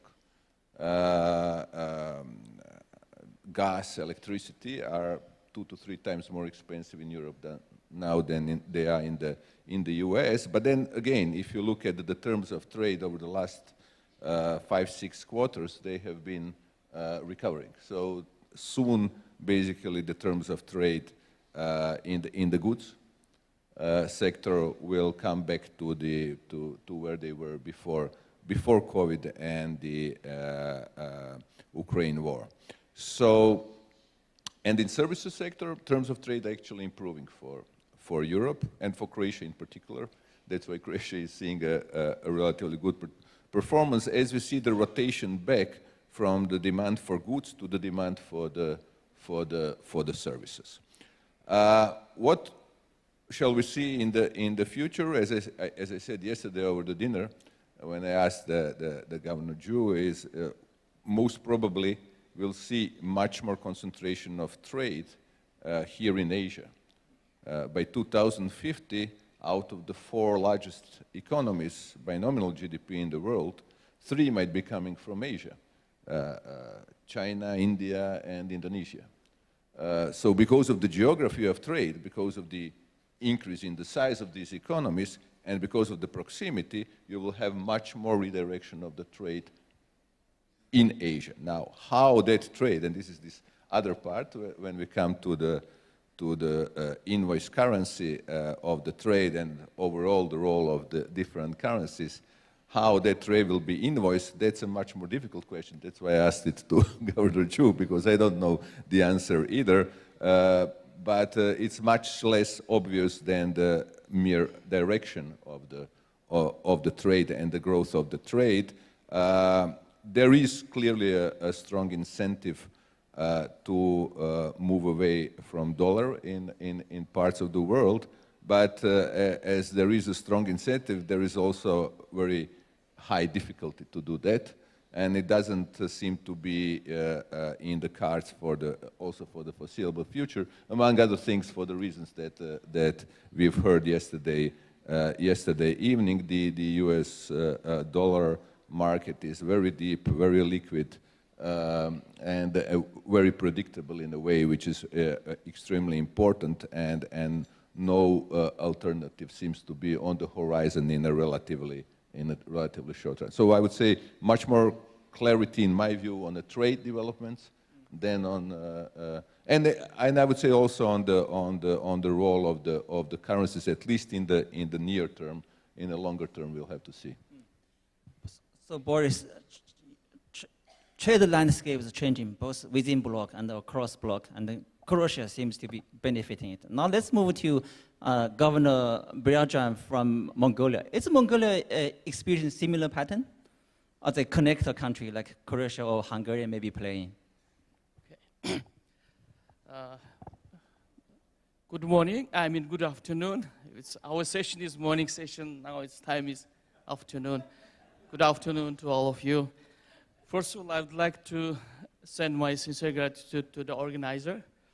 And I'm happy to be here. I'm happy to be part of the forum and also very high-level policy dialogue. Okay, let me share with you the Mongolian experience. Mongolia is a small, open, landlocked country. We are between two giant neighbors, Russia and China. They are very big player in the global economy. Of course, the fragmentation, the global economic fragmentation, is giving us more burden. I mean, we are 30% of our imports coming from Russia. We are heavily relying on the Russian exports, energy, and petroleum. Petroleum is 100%. And also, our 30% were also imports coming from China. Also, very close relationship, very close trade between China and Mongolia. Also, our export is, mostly minerals, coking coal, copper, gold, and other minerals. Most of the export, more than 90% of our exports goes to only one region, one market. Yeah. Then everything is very dependent on the world trade and world trade situation. I mean, during the COVID, the border restriction, supply chain disruption, all influenced to our economy. Inflation went up, and in 2022, inflation went up to 16%, the most, record level. Now it's inflation going down because of the borders are opening after COVID, and also trade are increasing, and now its inflation rate is close to our inflation targeting level, 6%. Yeah. Just give you some examples. For example, during the geopolitical tension, Russian-Ukrainian war, the most of countries making sanction against Russia. European Union made a sanction against Russian banks. Then how we transfer our payments, how to buy our petroleums. Then they're giving us more, pressure to find out the solution. Thankfully, thanks to the US Treasury and UK Treasury, they allowed us to transfer. They opened us one gateway, special gateway, to transfer our money to Russia. Because, just sharing with you my personal experience. When the sanction was made against the Russian banks, I went to the US Embassy in meeting with the ambassador, and if you can't help us, then how we transfer our payments? If we cannot buy the petroleum, then one day I will teach you how to ride horse, because if there is no petroleum, your car couldn't move. Yeah, that's just real life, that. Nowadays, also between China and US, the trade conflict, then it's also influencing our export, the prices. If there is no demand in China, then it's difficult to us to sell the commodities to China. Then that's the most difficult things in nowadays. Yeah, that's the experience. Thank you, Governor. A great anecdote. I think it just shows how important is the global payment system to all of us. Now, having heard all this, practitioners, central bank governors, let's turn to our professors for some top-down message or top-down interpretation. How we get here? What's behind this? Professor Kwa, please. Thank you, moderator. Good afternoon, everyone. 大家好. There's an easy answer to your question about how we got here. My worry is that easy answer is, if it's not wrong, it is incomplete and it is misleading.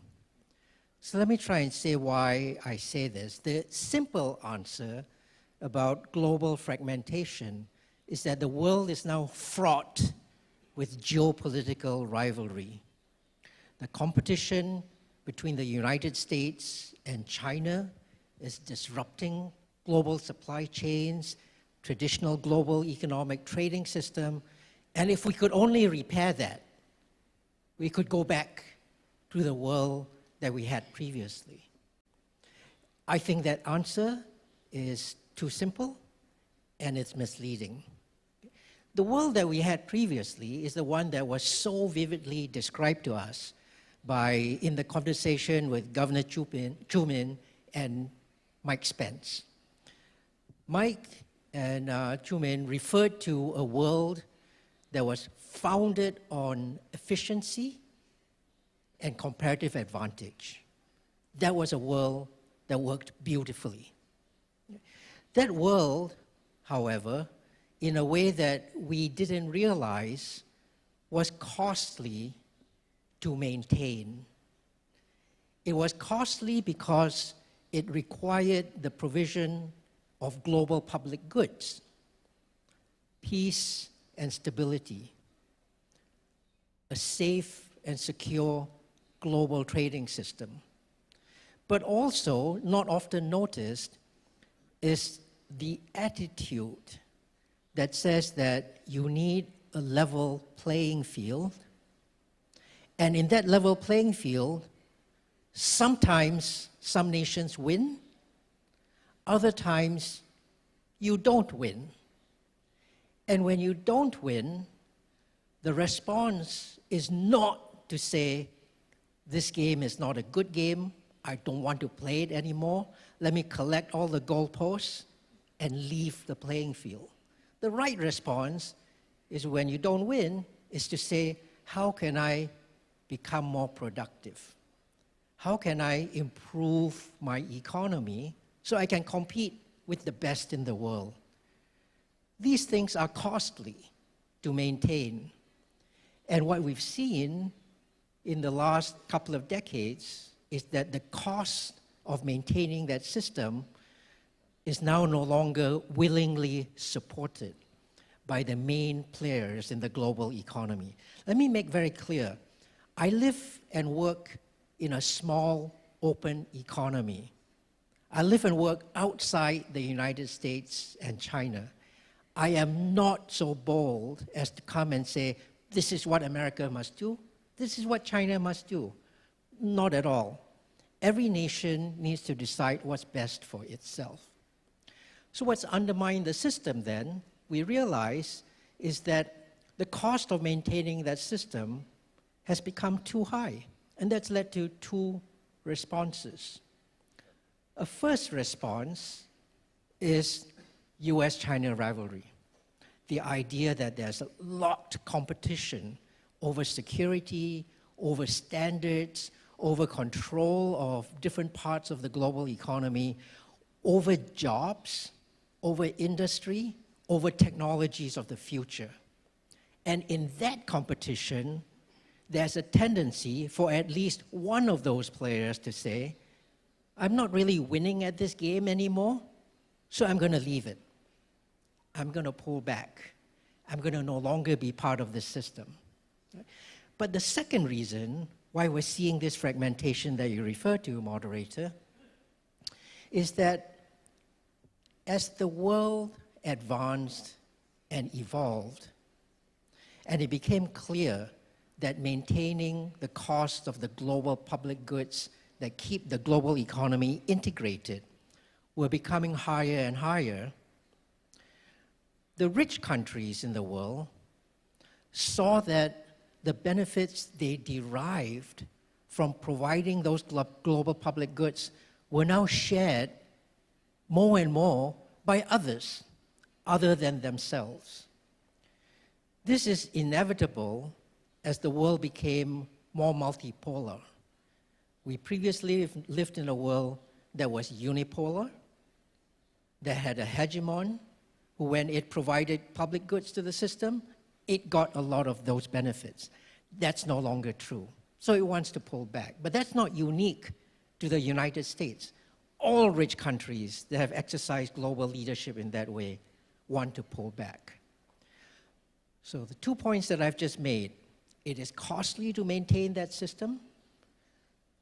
The cost of maintaining that system now appear in a greater unwillingness for countries to play by the rules that even they themselves had set up. And second, for countries to provide global public goods. Why do I say simply focusing on US-China rivalry is misleading? And let me end on that, if I may, moderator. There's a tendency for those of us who don't live in China or the United States, and there are actually a lot of us. Singapore is one of those. 80% of humanity lives in neither China nor the United States. We are by far the greatest majority of the global population. There's a tendency for us to say, as this great power rivalry ensues, don't worry, we can be part of the diversion of trade. We can play a strategy that in my part of the world, we call a China +1 strategy. If America doesn't want to trade with China, or doesn't want to engage with China, we can come in and be a partner, whether we are Vietnam, Malaysia, Mexico, Croatia, I dare say, and others who can become the diversion of trade and investment. But if you view the fragmentation and the disintegration of the global system in the way that I've just described to you, you will take no comfort in being able to be part of a China +1 strategy. Because at some point, whoever you are as the +1, you too will come into the crosshairs of global economic competition that cannot tolerate competition. You too will be subject to sanctions. You too will be subject to tariffs. You too will be charged with manipulating the market. Let me end with one very concrete example. I've spoken about this in a rather abstract academic way, as you had invited me to do, moderator, thank you. But there's a concrete example. In 2019, at the beginning of the first Trump trade war, Vietnam thought it could step into a China +1 place. And it would take over the making of iPhones, the manufacture of steel and other products, and it would replace what China was doing. China could well send investment to Vietnam. That's okay, because then the goods that come out of Vietnam that go to America would not be covered by the Trump tariffs. But what happened? A few months after this diversion began, Trump slapped sanctions and tariffs on the Vietnam steel industry, accused Vietnam of being a currency manipulator, and began to act in a way that behaved towards Vietnam the same way that it behaves towards its economic rivals, in exactly the same way that it behaved towards Japan in the 1990s and 2000s. So even though in geopolitical rivalry, we think that the competition is over security, and the rest of us can come under that umbrella, in the 1990s, Japan was in fierce economic competition with the United States. Japan came into the crosshairs of American economic statecraft. But in all of that time, Japan was a firm security ally of the United States. Japan's entire military apparatus was undergirded by the US military. Japan was a staunch member of the US Pacific Security Alliance. Security is often used as an excuse for not winning in economic competition. And I want to leave you with that, if I may. Thank you, moderator. That's really amazing. You went beyond the simple and the commonly believed narrative of US-China rivalry, and you mentioned that it's really because the multipolar nature of the new world we are entering, which changed the willingness and the capacity of providing global public goods. And then you also gave a very concrete example. Even being a connected country seems to be safe and cozy for now, but it can be harmful in the future as well. So now let's move to Professor Zhang, our very own. You share the same assessment? Hello? Okay. I do. I have to say, as academics, we do share same logics. But I would like to add a few of my own observations. So I actually agree with George at the very beginning that we want to look at the whole thing of fragmentation and integration from the perspective of time. You know, when I was younger, when I was in elementary school, in high school, China was trying to get into WTO, and my generation of students, young people, we firmly believe in an integrated global market. Now, my own research is about international integration. We have been looking at 100, well, close to 100 countries. We look at their valuation differentials. Well, we find that there is a cyclical variation in integration. So for instance, between 1990s and 2000, before 2008, you can see that emerging markets and developed countries are moving together. They're becoming more and more integrated. All the benefits of integration are realized. Everybody loves globalization. But then there was a turning point. That happens in 2008 for the global financial crisis. You know, when we see the contagion of crisis from one country to another continent, and to the whole global market, all the regulators, all the firms, all the individuals, they start to worry about what are the costs related to globalization. I think the direct impact of the global financial crisis is at least for the regulators, central banks. They are making their regulations tighter, and it becomes more costly for capital to flow around the globe. And also going back to Professor Kwang's point, now when we look at globalization, all the private sectors, public sectors, when you join this force of globalization, you carefully compare benefits and the costs. Now in 1990 to 2008, people see the benefits are pretty high and the cost is okay, right? But after the global financial crisis, people see the cost can be tremendous. And that's where we see in the data, a lot of major economies, they start to reverse. And they're hesitating about globalization, and they start to think, this cost is too high, maybe we don't want to do it. That's why we see that the fragmentation is happening around the globe nowadays. So that's what I say, that Professor Kwang, we share many things. But on the other hand, where do we go from here, right?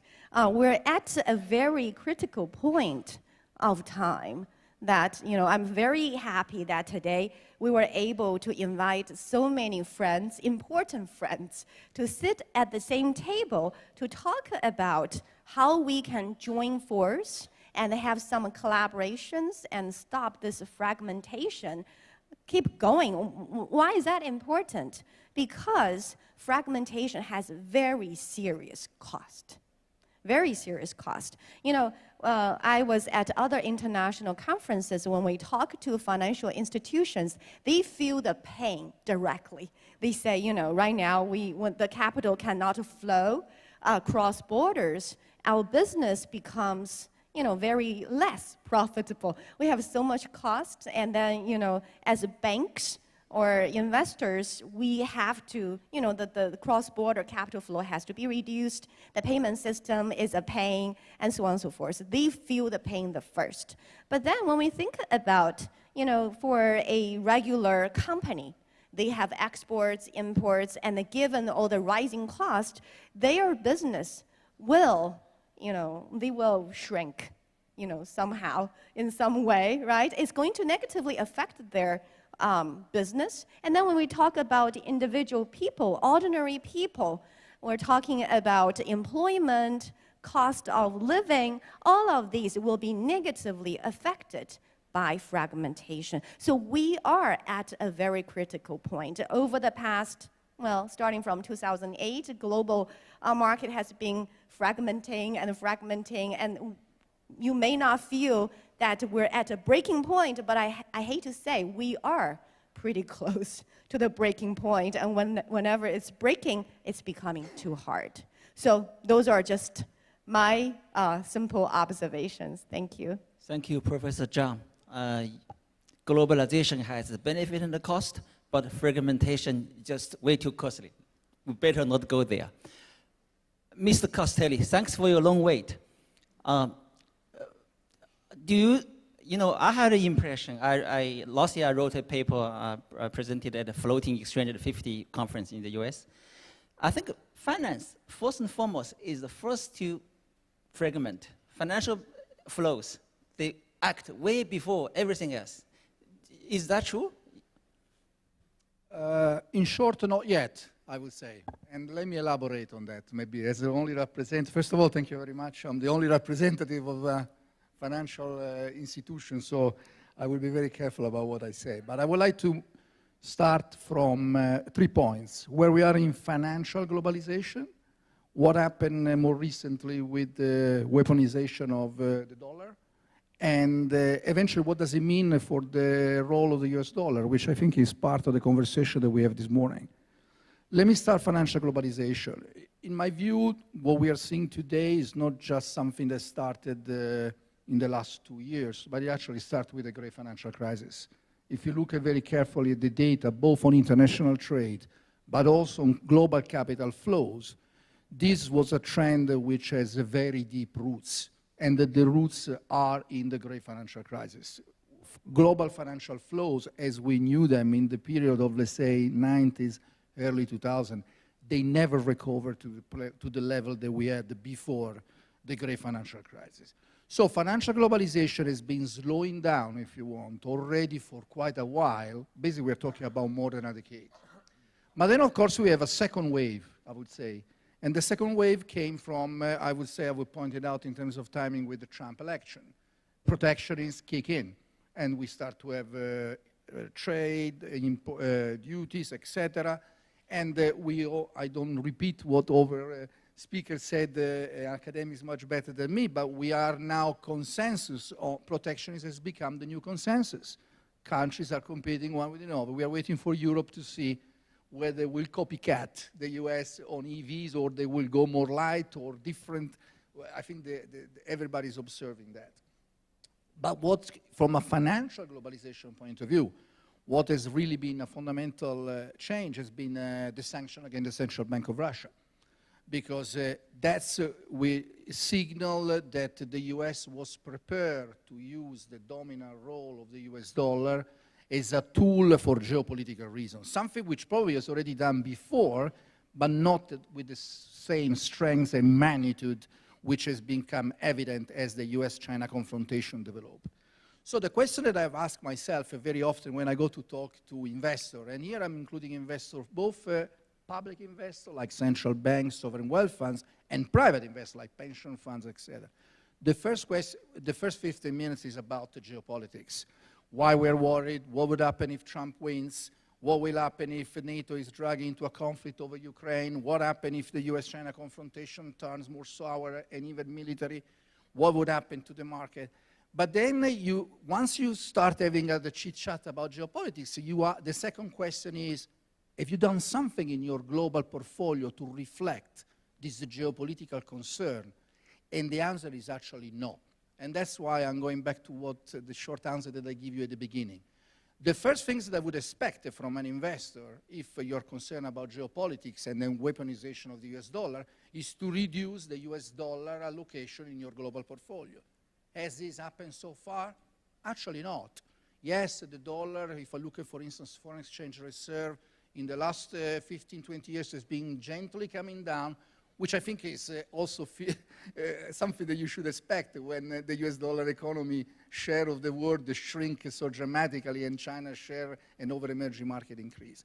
So we are not there yet in terms of really thinking about, let's say, 3 portfolio, one centered around the dollar, one centered around the euro, or one around the RMB, the sort of multipolar type of currency system. So this leads, and I will conclude in exactly 1 minute, to the question that I heard this morning. There is this desire, and I can see a lot of very good, both theoretical and pragmatic reason for having a system which is less US dollar centric. And I can even say more, that I see the demand among emerging markets for having less dollar. It's a topic, it's not just about, let's say, Russia, or which is under sanction. It's a topic that you hear across the board among emerging markets, because there are a lot of issues. But when I hear as well this desire, and I heard this morning also from in the opening speaks, the desire to move away, actually, we have a contradiction in the system. More geopolitical tension, more fragmentation could even lead to a more important role of the dollar. Because the dollar is not a dominant currency only on the back of very strong dynamism. We should not forget the AI revolution is a US-led revolution. It could propel the US towards a higher growth rate for the next decade, if we believe Spencer. It's not just about the fact that they have a very deep financial market, but it's also about the credibility, the institutional credibility. In the end, the dollar is this ultimate safe haven that we have out there. Some people think about gold, other crazy guys think about crypto, but let's say the dollar, if we go in a world which is more volatile from a geopolitical perspective, we could be in this paradoxical situation where countries would like to move away from the dollar, but at the same time, the dollar is the only ultimate safe haven. So what will happen in terms of global financial integration? I think here, as you know, financial institutions probably they are the ultimate defender of globalization. They want free movement of capital. There is no doubt about that. And I think at the moment they are in a position of, I would say, and I include also investors there, wait and see, which is typical of financial market. They are very short-sighted. They cannot think very long-term. They wait for the fact to happen, and then they act. And I hope that this type of choice to be made, whether to pull out from certain asset or region because of politics and protectionism and fragmentation, will not have to be taken, because it means that the situation has deteriorated further.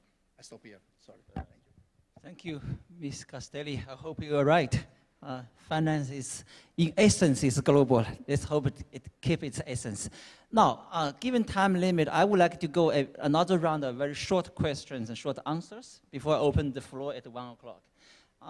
You know, we have go around the globe. We see challenges. I would say, you know, technology is really important. Many of you mentioned, you know, AI, digital finance. Do you see, you know, we getting some help from technology, new finance, to help elevate fragmentation? Maybe I go with first with Boris. You know, Boris, you know, we used to communicate a lot, and then COVID separated us. I'm just glad you're back. Yes. I'm happy to be back and to see you again. Yeah, on the technology, and two things on the technology. One is in the banking financial system. The other one is in the payment system. The most advanced things that we saw basically through fintechs, etc., have happened in the payment system area.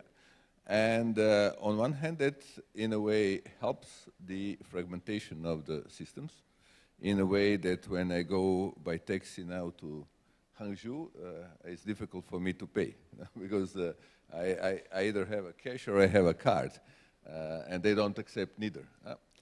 They have their own Alipay or WeChat Pay system. If you come to Europe, then you have a card or you have a cash. So you have problem to pay in that. So that is one thing. That, in the end, by technology, is easily overcome. How? By making different systems interoperable. But when you come to the interoperability of the payment systems, then the question boils down to the management. Who manages the system? And everybody has their own conditions of how these type of systems work. For example, you come to Europe, they will tell you, oh, we have a GDPR, personal data protection system, so any kind of a system should also respect that. And then it's difficult to agree. It's not difficult technically. It's more difficult in terms of how you operate these systems, but in terms of the technicalities, it's relatively easy to do it. So in that sense, the technology also helps the harmonization if there is an agreement on how to do it. In terms of the banking, AI, for example, everybody talks about the AI. I'm a bit less optimist about that it will change so dramatically what we see, how the financial system and banking operates.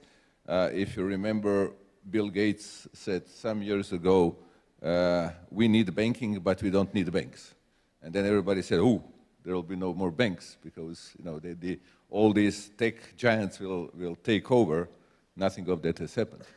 Even before Bill Gates, people thought that the telecoms will take over the banking, but nobody did it, and I don't think nobody will do it, because by getting into the banking, you're getting into the very regulated system, as opposed to where you're operating with a higher return on equity. If you look at the return on equity of tech companies, fintechs, etc., who are successful, it's much higher than in the banking sector. So they're not going to come in. Whether the AI will run a bank, I don't think so.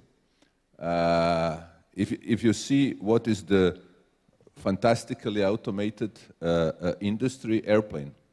So airplane can take off, land, without any intervention of a human being. Last year, you had 4.3 billion passengers that were flown with airlines. Only 80 died. So this is the security of that automated system. So it's more dangerous to go to the bathroom than to fly. But still you have pilots. Still you have pilots. No plane will fly without the pilot, because you cannot rely fully on any kind of technology. In our case, because of the hallucinations, which is basically a simple mathematical statistical problem that you have to bound them with some standard deviations of in anything that they do. Otherwise, they use complete processing power to solve the problems that will never happen. So that will help, that will increase the productivity, as Mike Spence said, but it will not completely change the nature of the business and eliminate the human decision-making. Thank you. Governor. Well, it is my understanding that the concept of fighting against fragmentation is there. It's here. On one hand, we've got the Belt and Road Initiative, launched by President Xi Jinping. It's a brilliant concept, and it proved to be successful against all the odds. We survived as member countries of the BRI program the first decade, and it is the single most important achievement. But of course, we've got many, many, many hundreds of projects and programs in the framework of the BRI project. So that's a part of the concept. The other part of the concept is also here. It is the building up the new Silk Road system, highway of financial Silk roads, via innovations. There is a saying in Hungary that you have to be one step ahead of the empire. And by innovation, by creative new approaches, by new financial tools, we can do it, because all empires, incumbent empires or modern empires, they stick to the present system. No new innovations are needed in that sense on the part of an empire. So all of the initiatives in the financial sector are hopeful and they are promising. In Hungary, for instance, we asked, as the first European country, asked for a green mandate, and our parliament gave us a green mandate, and many, many new green financial projects came out of this mandate. When it comes to the artificial intelligence of the new financial sector, yes, we have already tried a good deal of new elements of the system. As for the CBDC, yes, there are pilot projects in Hungary and worldwide, and digital basket for CBDCs is hopeful, it's promising. And also, one last thing, yes, we should try to use the International Monetary Fund to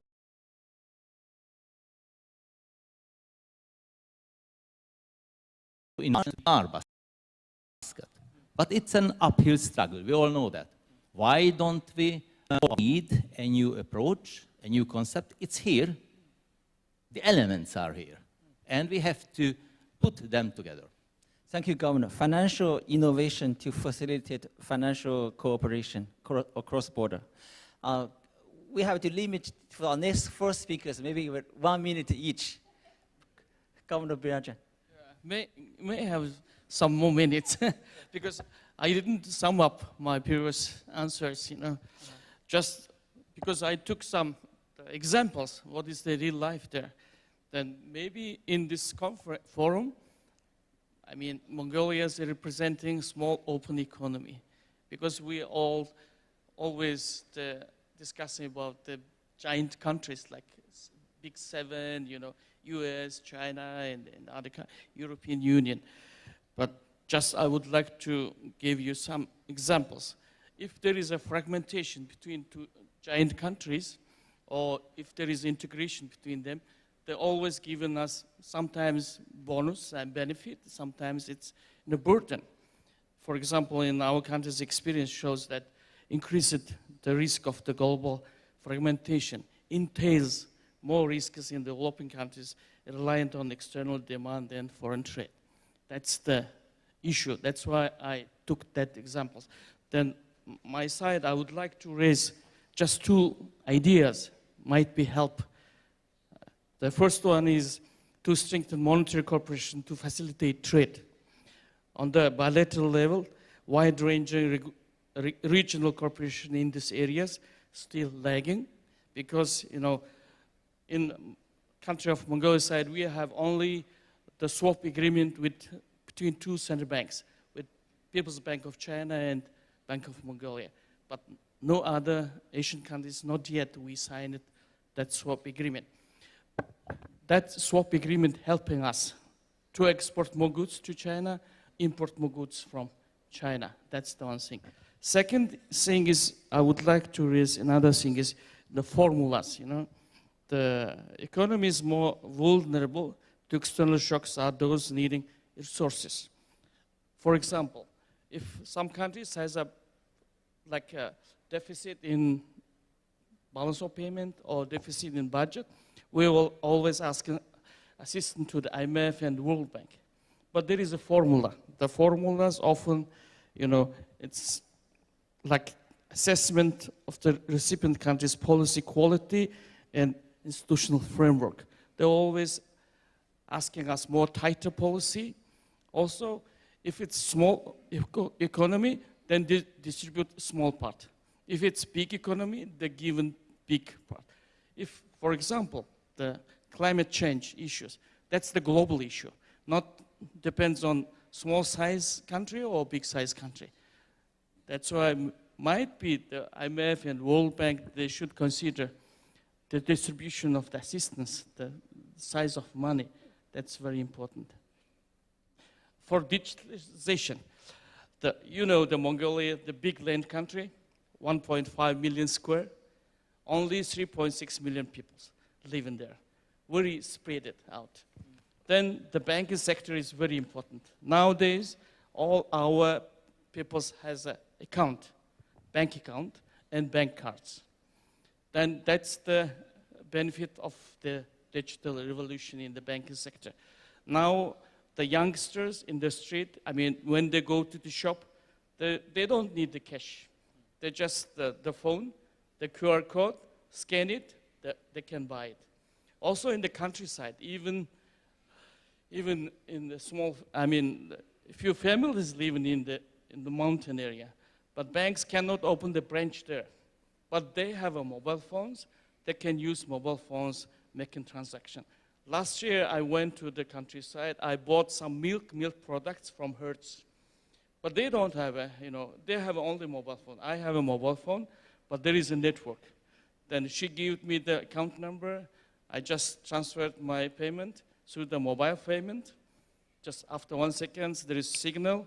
Then she said, oh, you can take that product, That's the, that's the new revolution. Digital revolution, giving us more easier life, easier trade, easier communication. Yeah. Thank you. More currency swaps among central banks, and then more financial and policy surveillance, and then, of course, financial inclusion through digital revolution. Professor Kwong. Thank you, Yan Liang. So how to repair the world in 1 minute?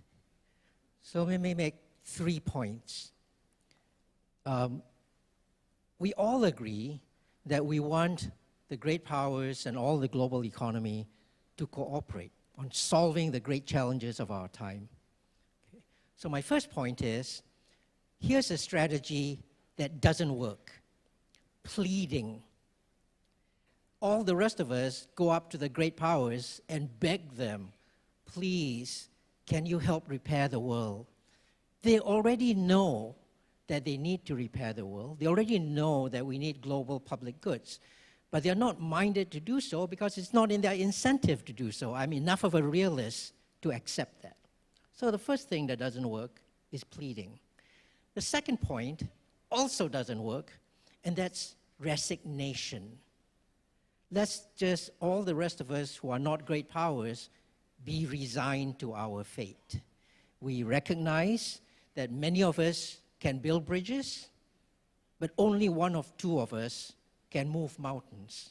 Let those who move mountains move mountains. Again, this is bound to fail. History tells us this fails.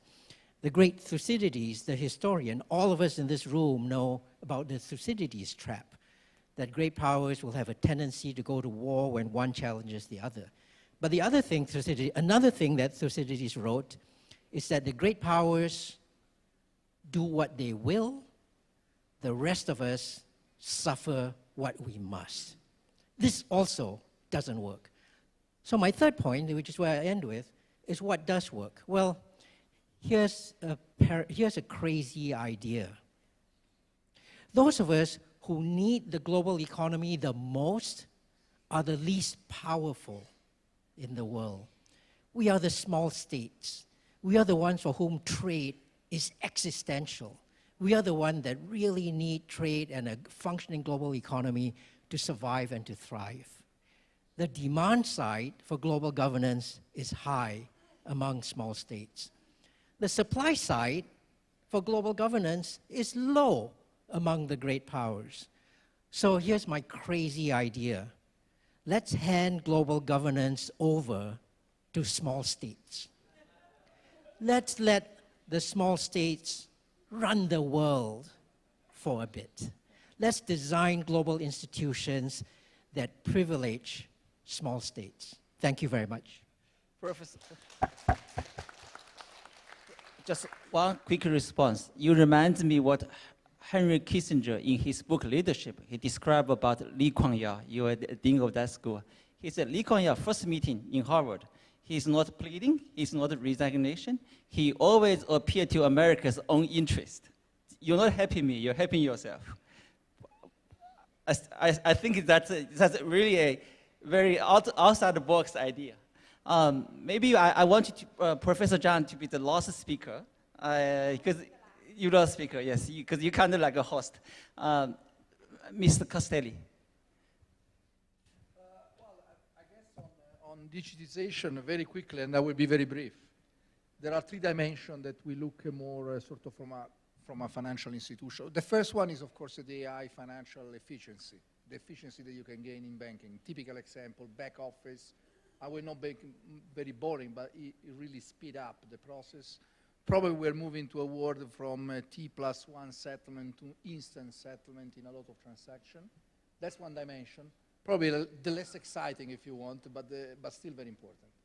The second one is about something which I found more interesting and more intriguing, which is CDBC, and think about China, but also Europe and the EU. They see the CDBC, particularly in the wholesale space, I would say, as a tool to increase the competitiveness of this currency against the dollar. Is it true? I think it is, to a certain extent, particularly when we think about cross-border use. If this will be operable, the CDBC, from a cross-border perspective, I think this will accelerate the demise of the US dollar, to use a very common term. Fair point. What really excites central bank as a financial institution is the tokenization rather than the CDBC themselves. The idea that you can transform and give a digital representation to any asset. Think about the access to private equity, to infrastructure, to assets that at the moment are just accessible by large institutional investors. Digitization can democratize that. Final point, I just want to mention a survey result that we are carrying out before our conference in June. 90% of those surveyed believe that digitization will facilitate the move to a new financial order rather than prevent it, which I think is, I just want to end on a positive note. Digitization, like we heard this morning from Spencer, can eventually provide a tool, one more tool, to address the challenge that we currently have in terms of fixing the global financial order. Thank you. Professor Zhang, you have the final say. I have the final say. Thank you very much, being the last one. And I really learned a lot. I'm going to add something different. I think digitalization is very important, but what I think is most important for the future is still people. And from the perspective of the university, we have many students here as volunteers. And I think for this fragmented world right now, it is very important for our education to provide young people the view of, integration, global perspective, not only focusing on yourself, understand the differences in cultures and countries, and the super importance of international collaboration. So I'm very happy you guys provide all those insights, and I really, really hope that we can move on to a better future. Thank you.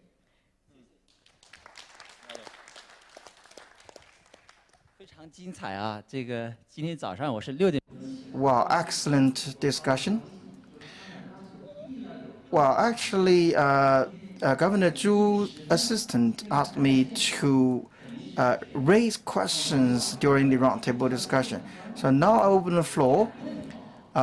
2 questions, okay?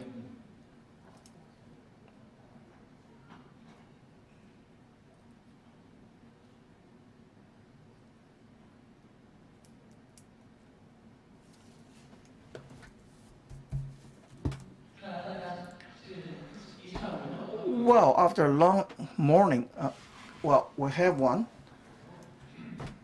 Paweł Kowalewski, National Bank of Poland, and I have one question, a little bit provocative question, because I like a lot what you said, Professor Kwa, that small nations should have a say, greater say, in the discussion about the future shape of our global economy.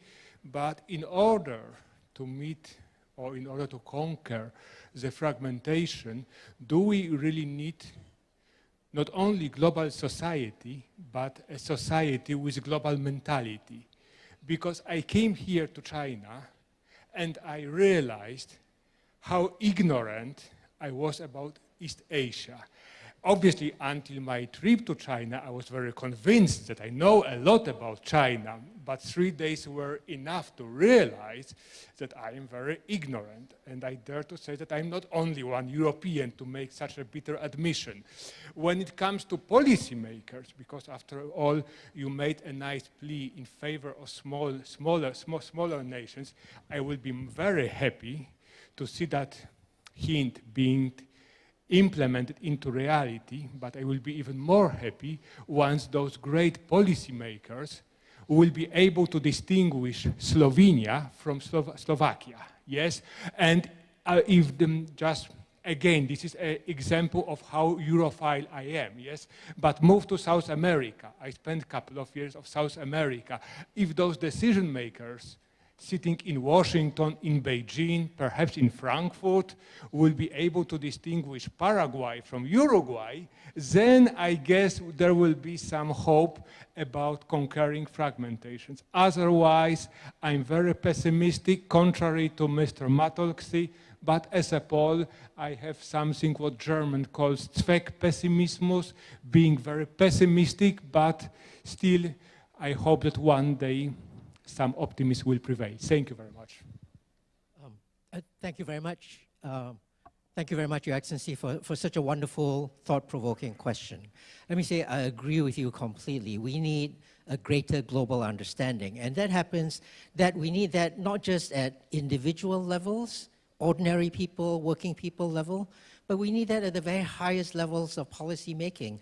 I think all of us will remember that horrendous Senate hearing where Senator Tom Cotton, in addressing the TikTok CEO, who's Singaporean, who served in Singapore's military, he kept asking him, are you a member of the Chinese Communist Party? If at that level of policy making, people cannot distinguish these characteristics, then we are in real trouble. What's something more positive? I like to think that the industry that I'm in, education, is a large part of what will make for a greater global understanding.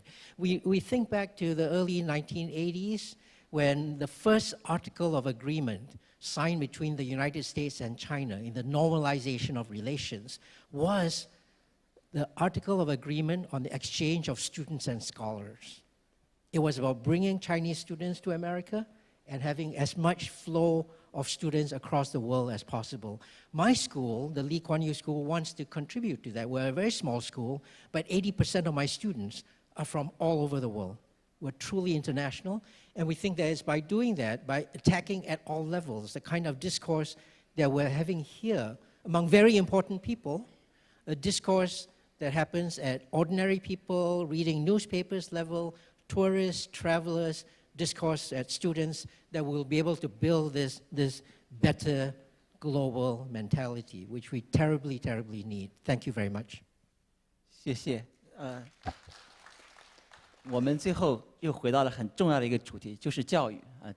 Well, we finally come back to the issue of education. So this forum actually is organized by Tsinghua University, the PBC School of Finance. So with that, I would like to conclude this session. Thank you for attending the morning session.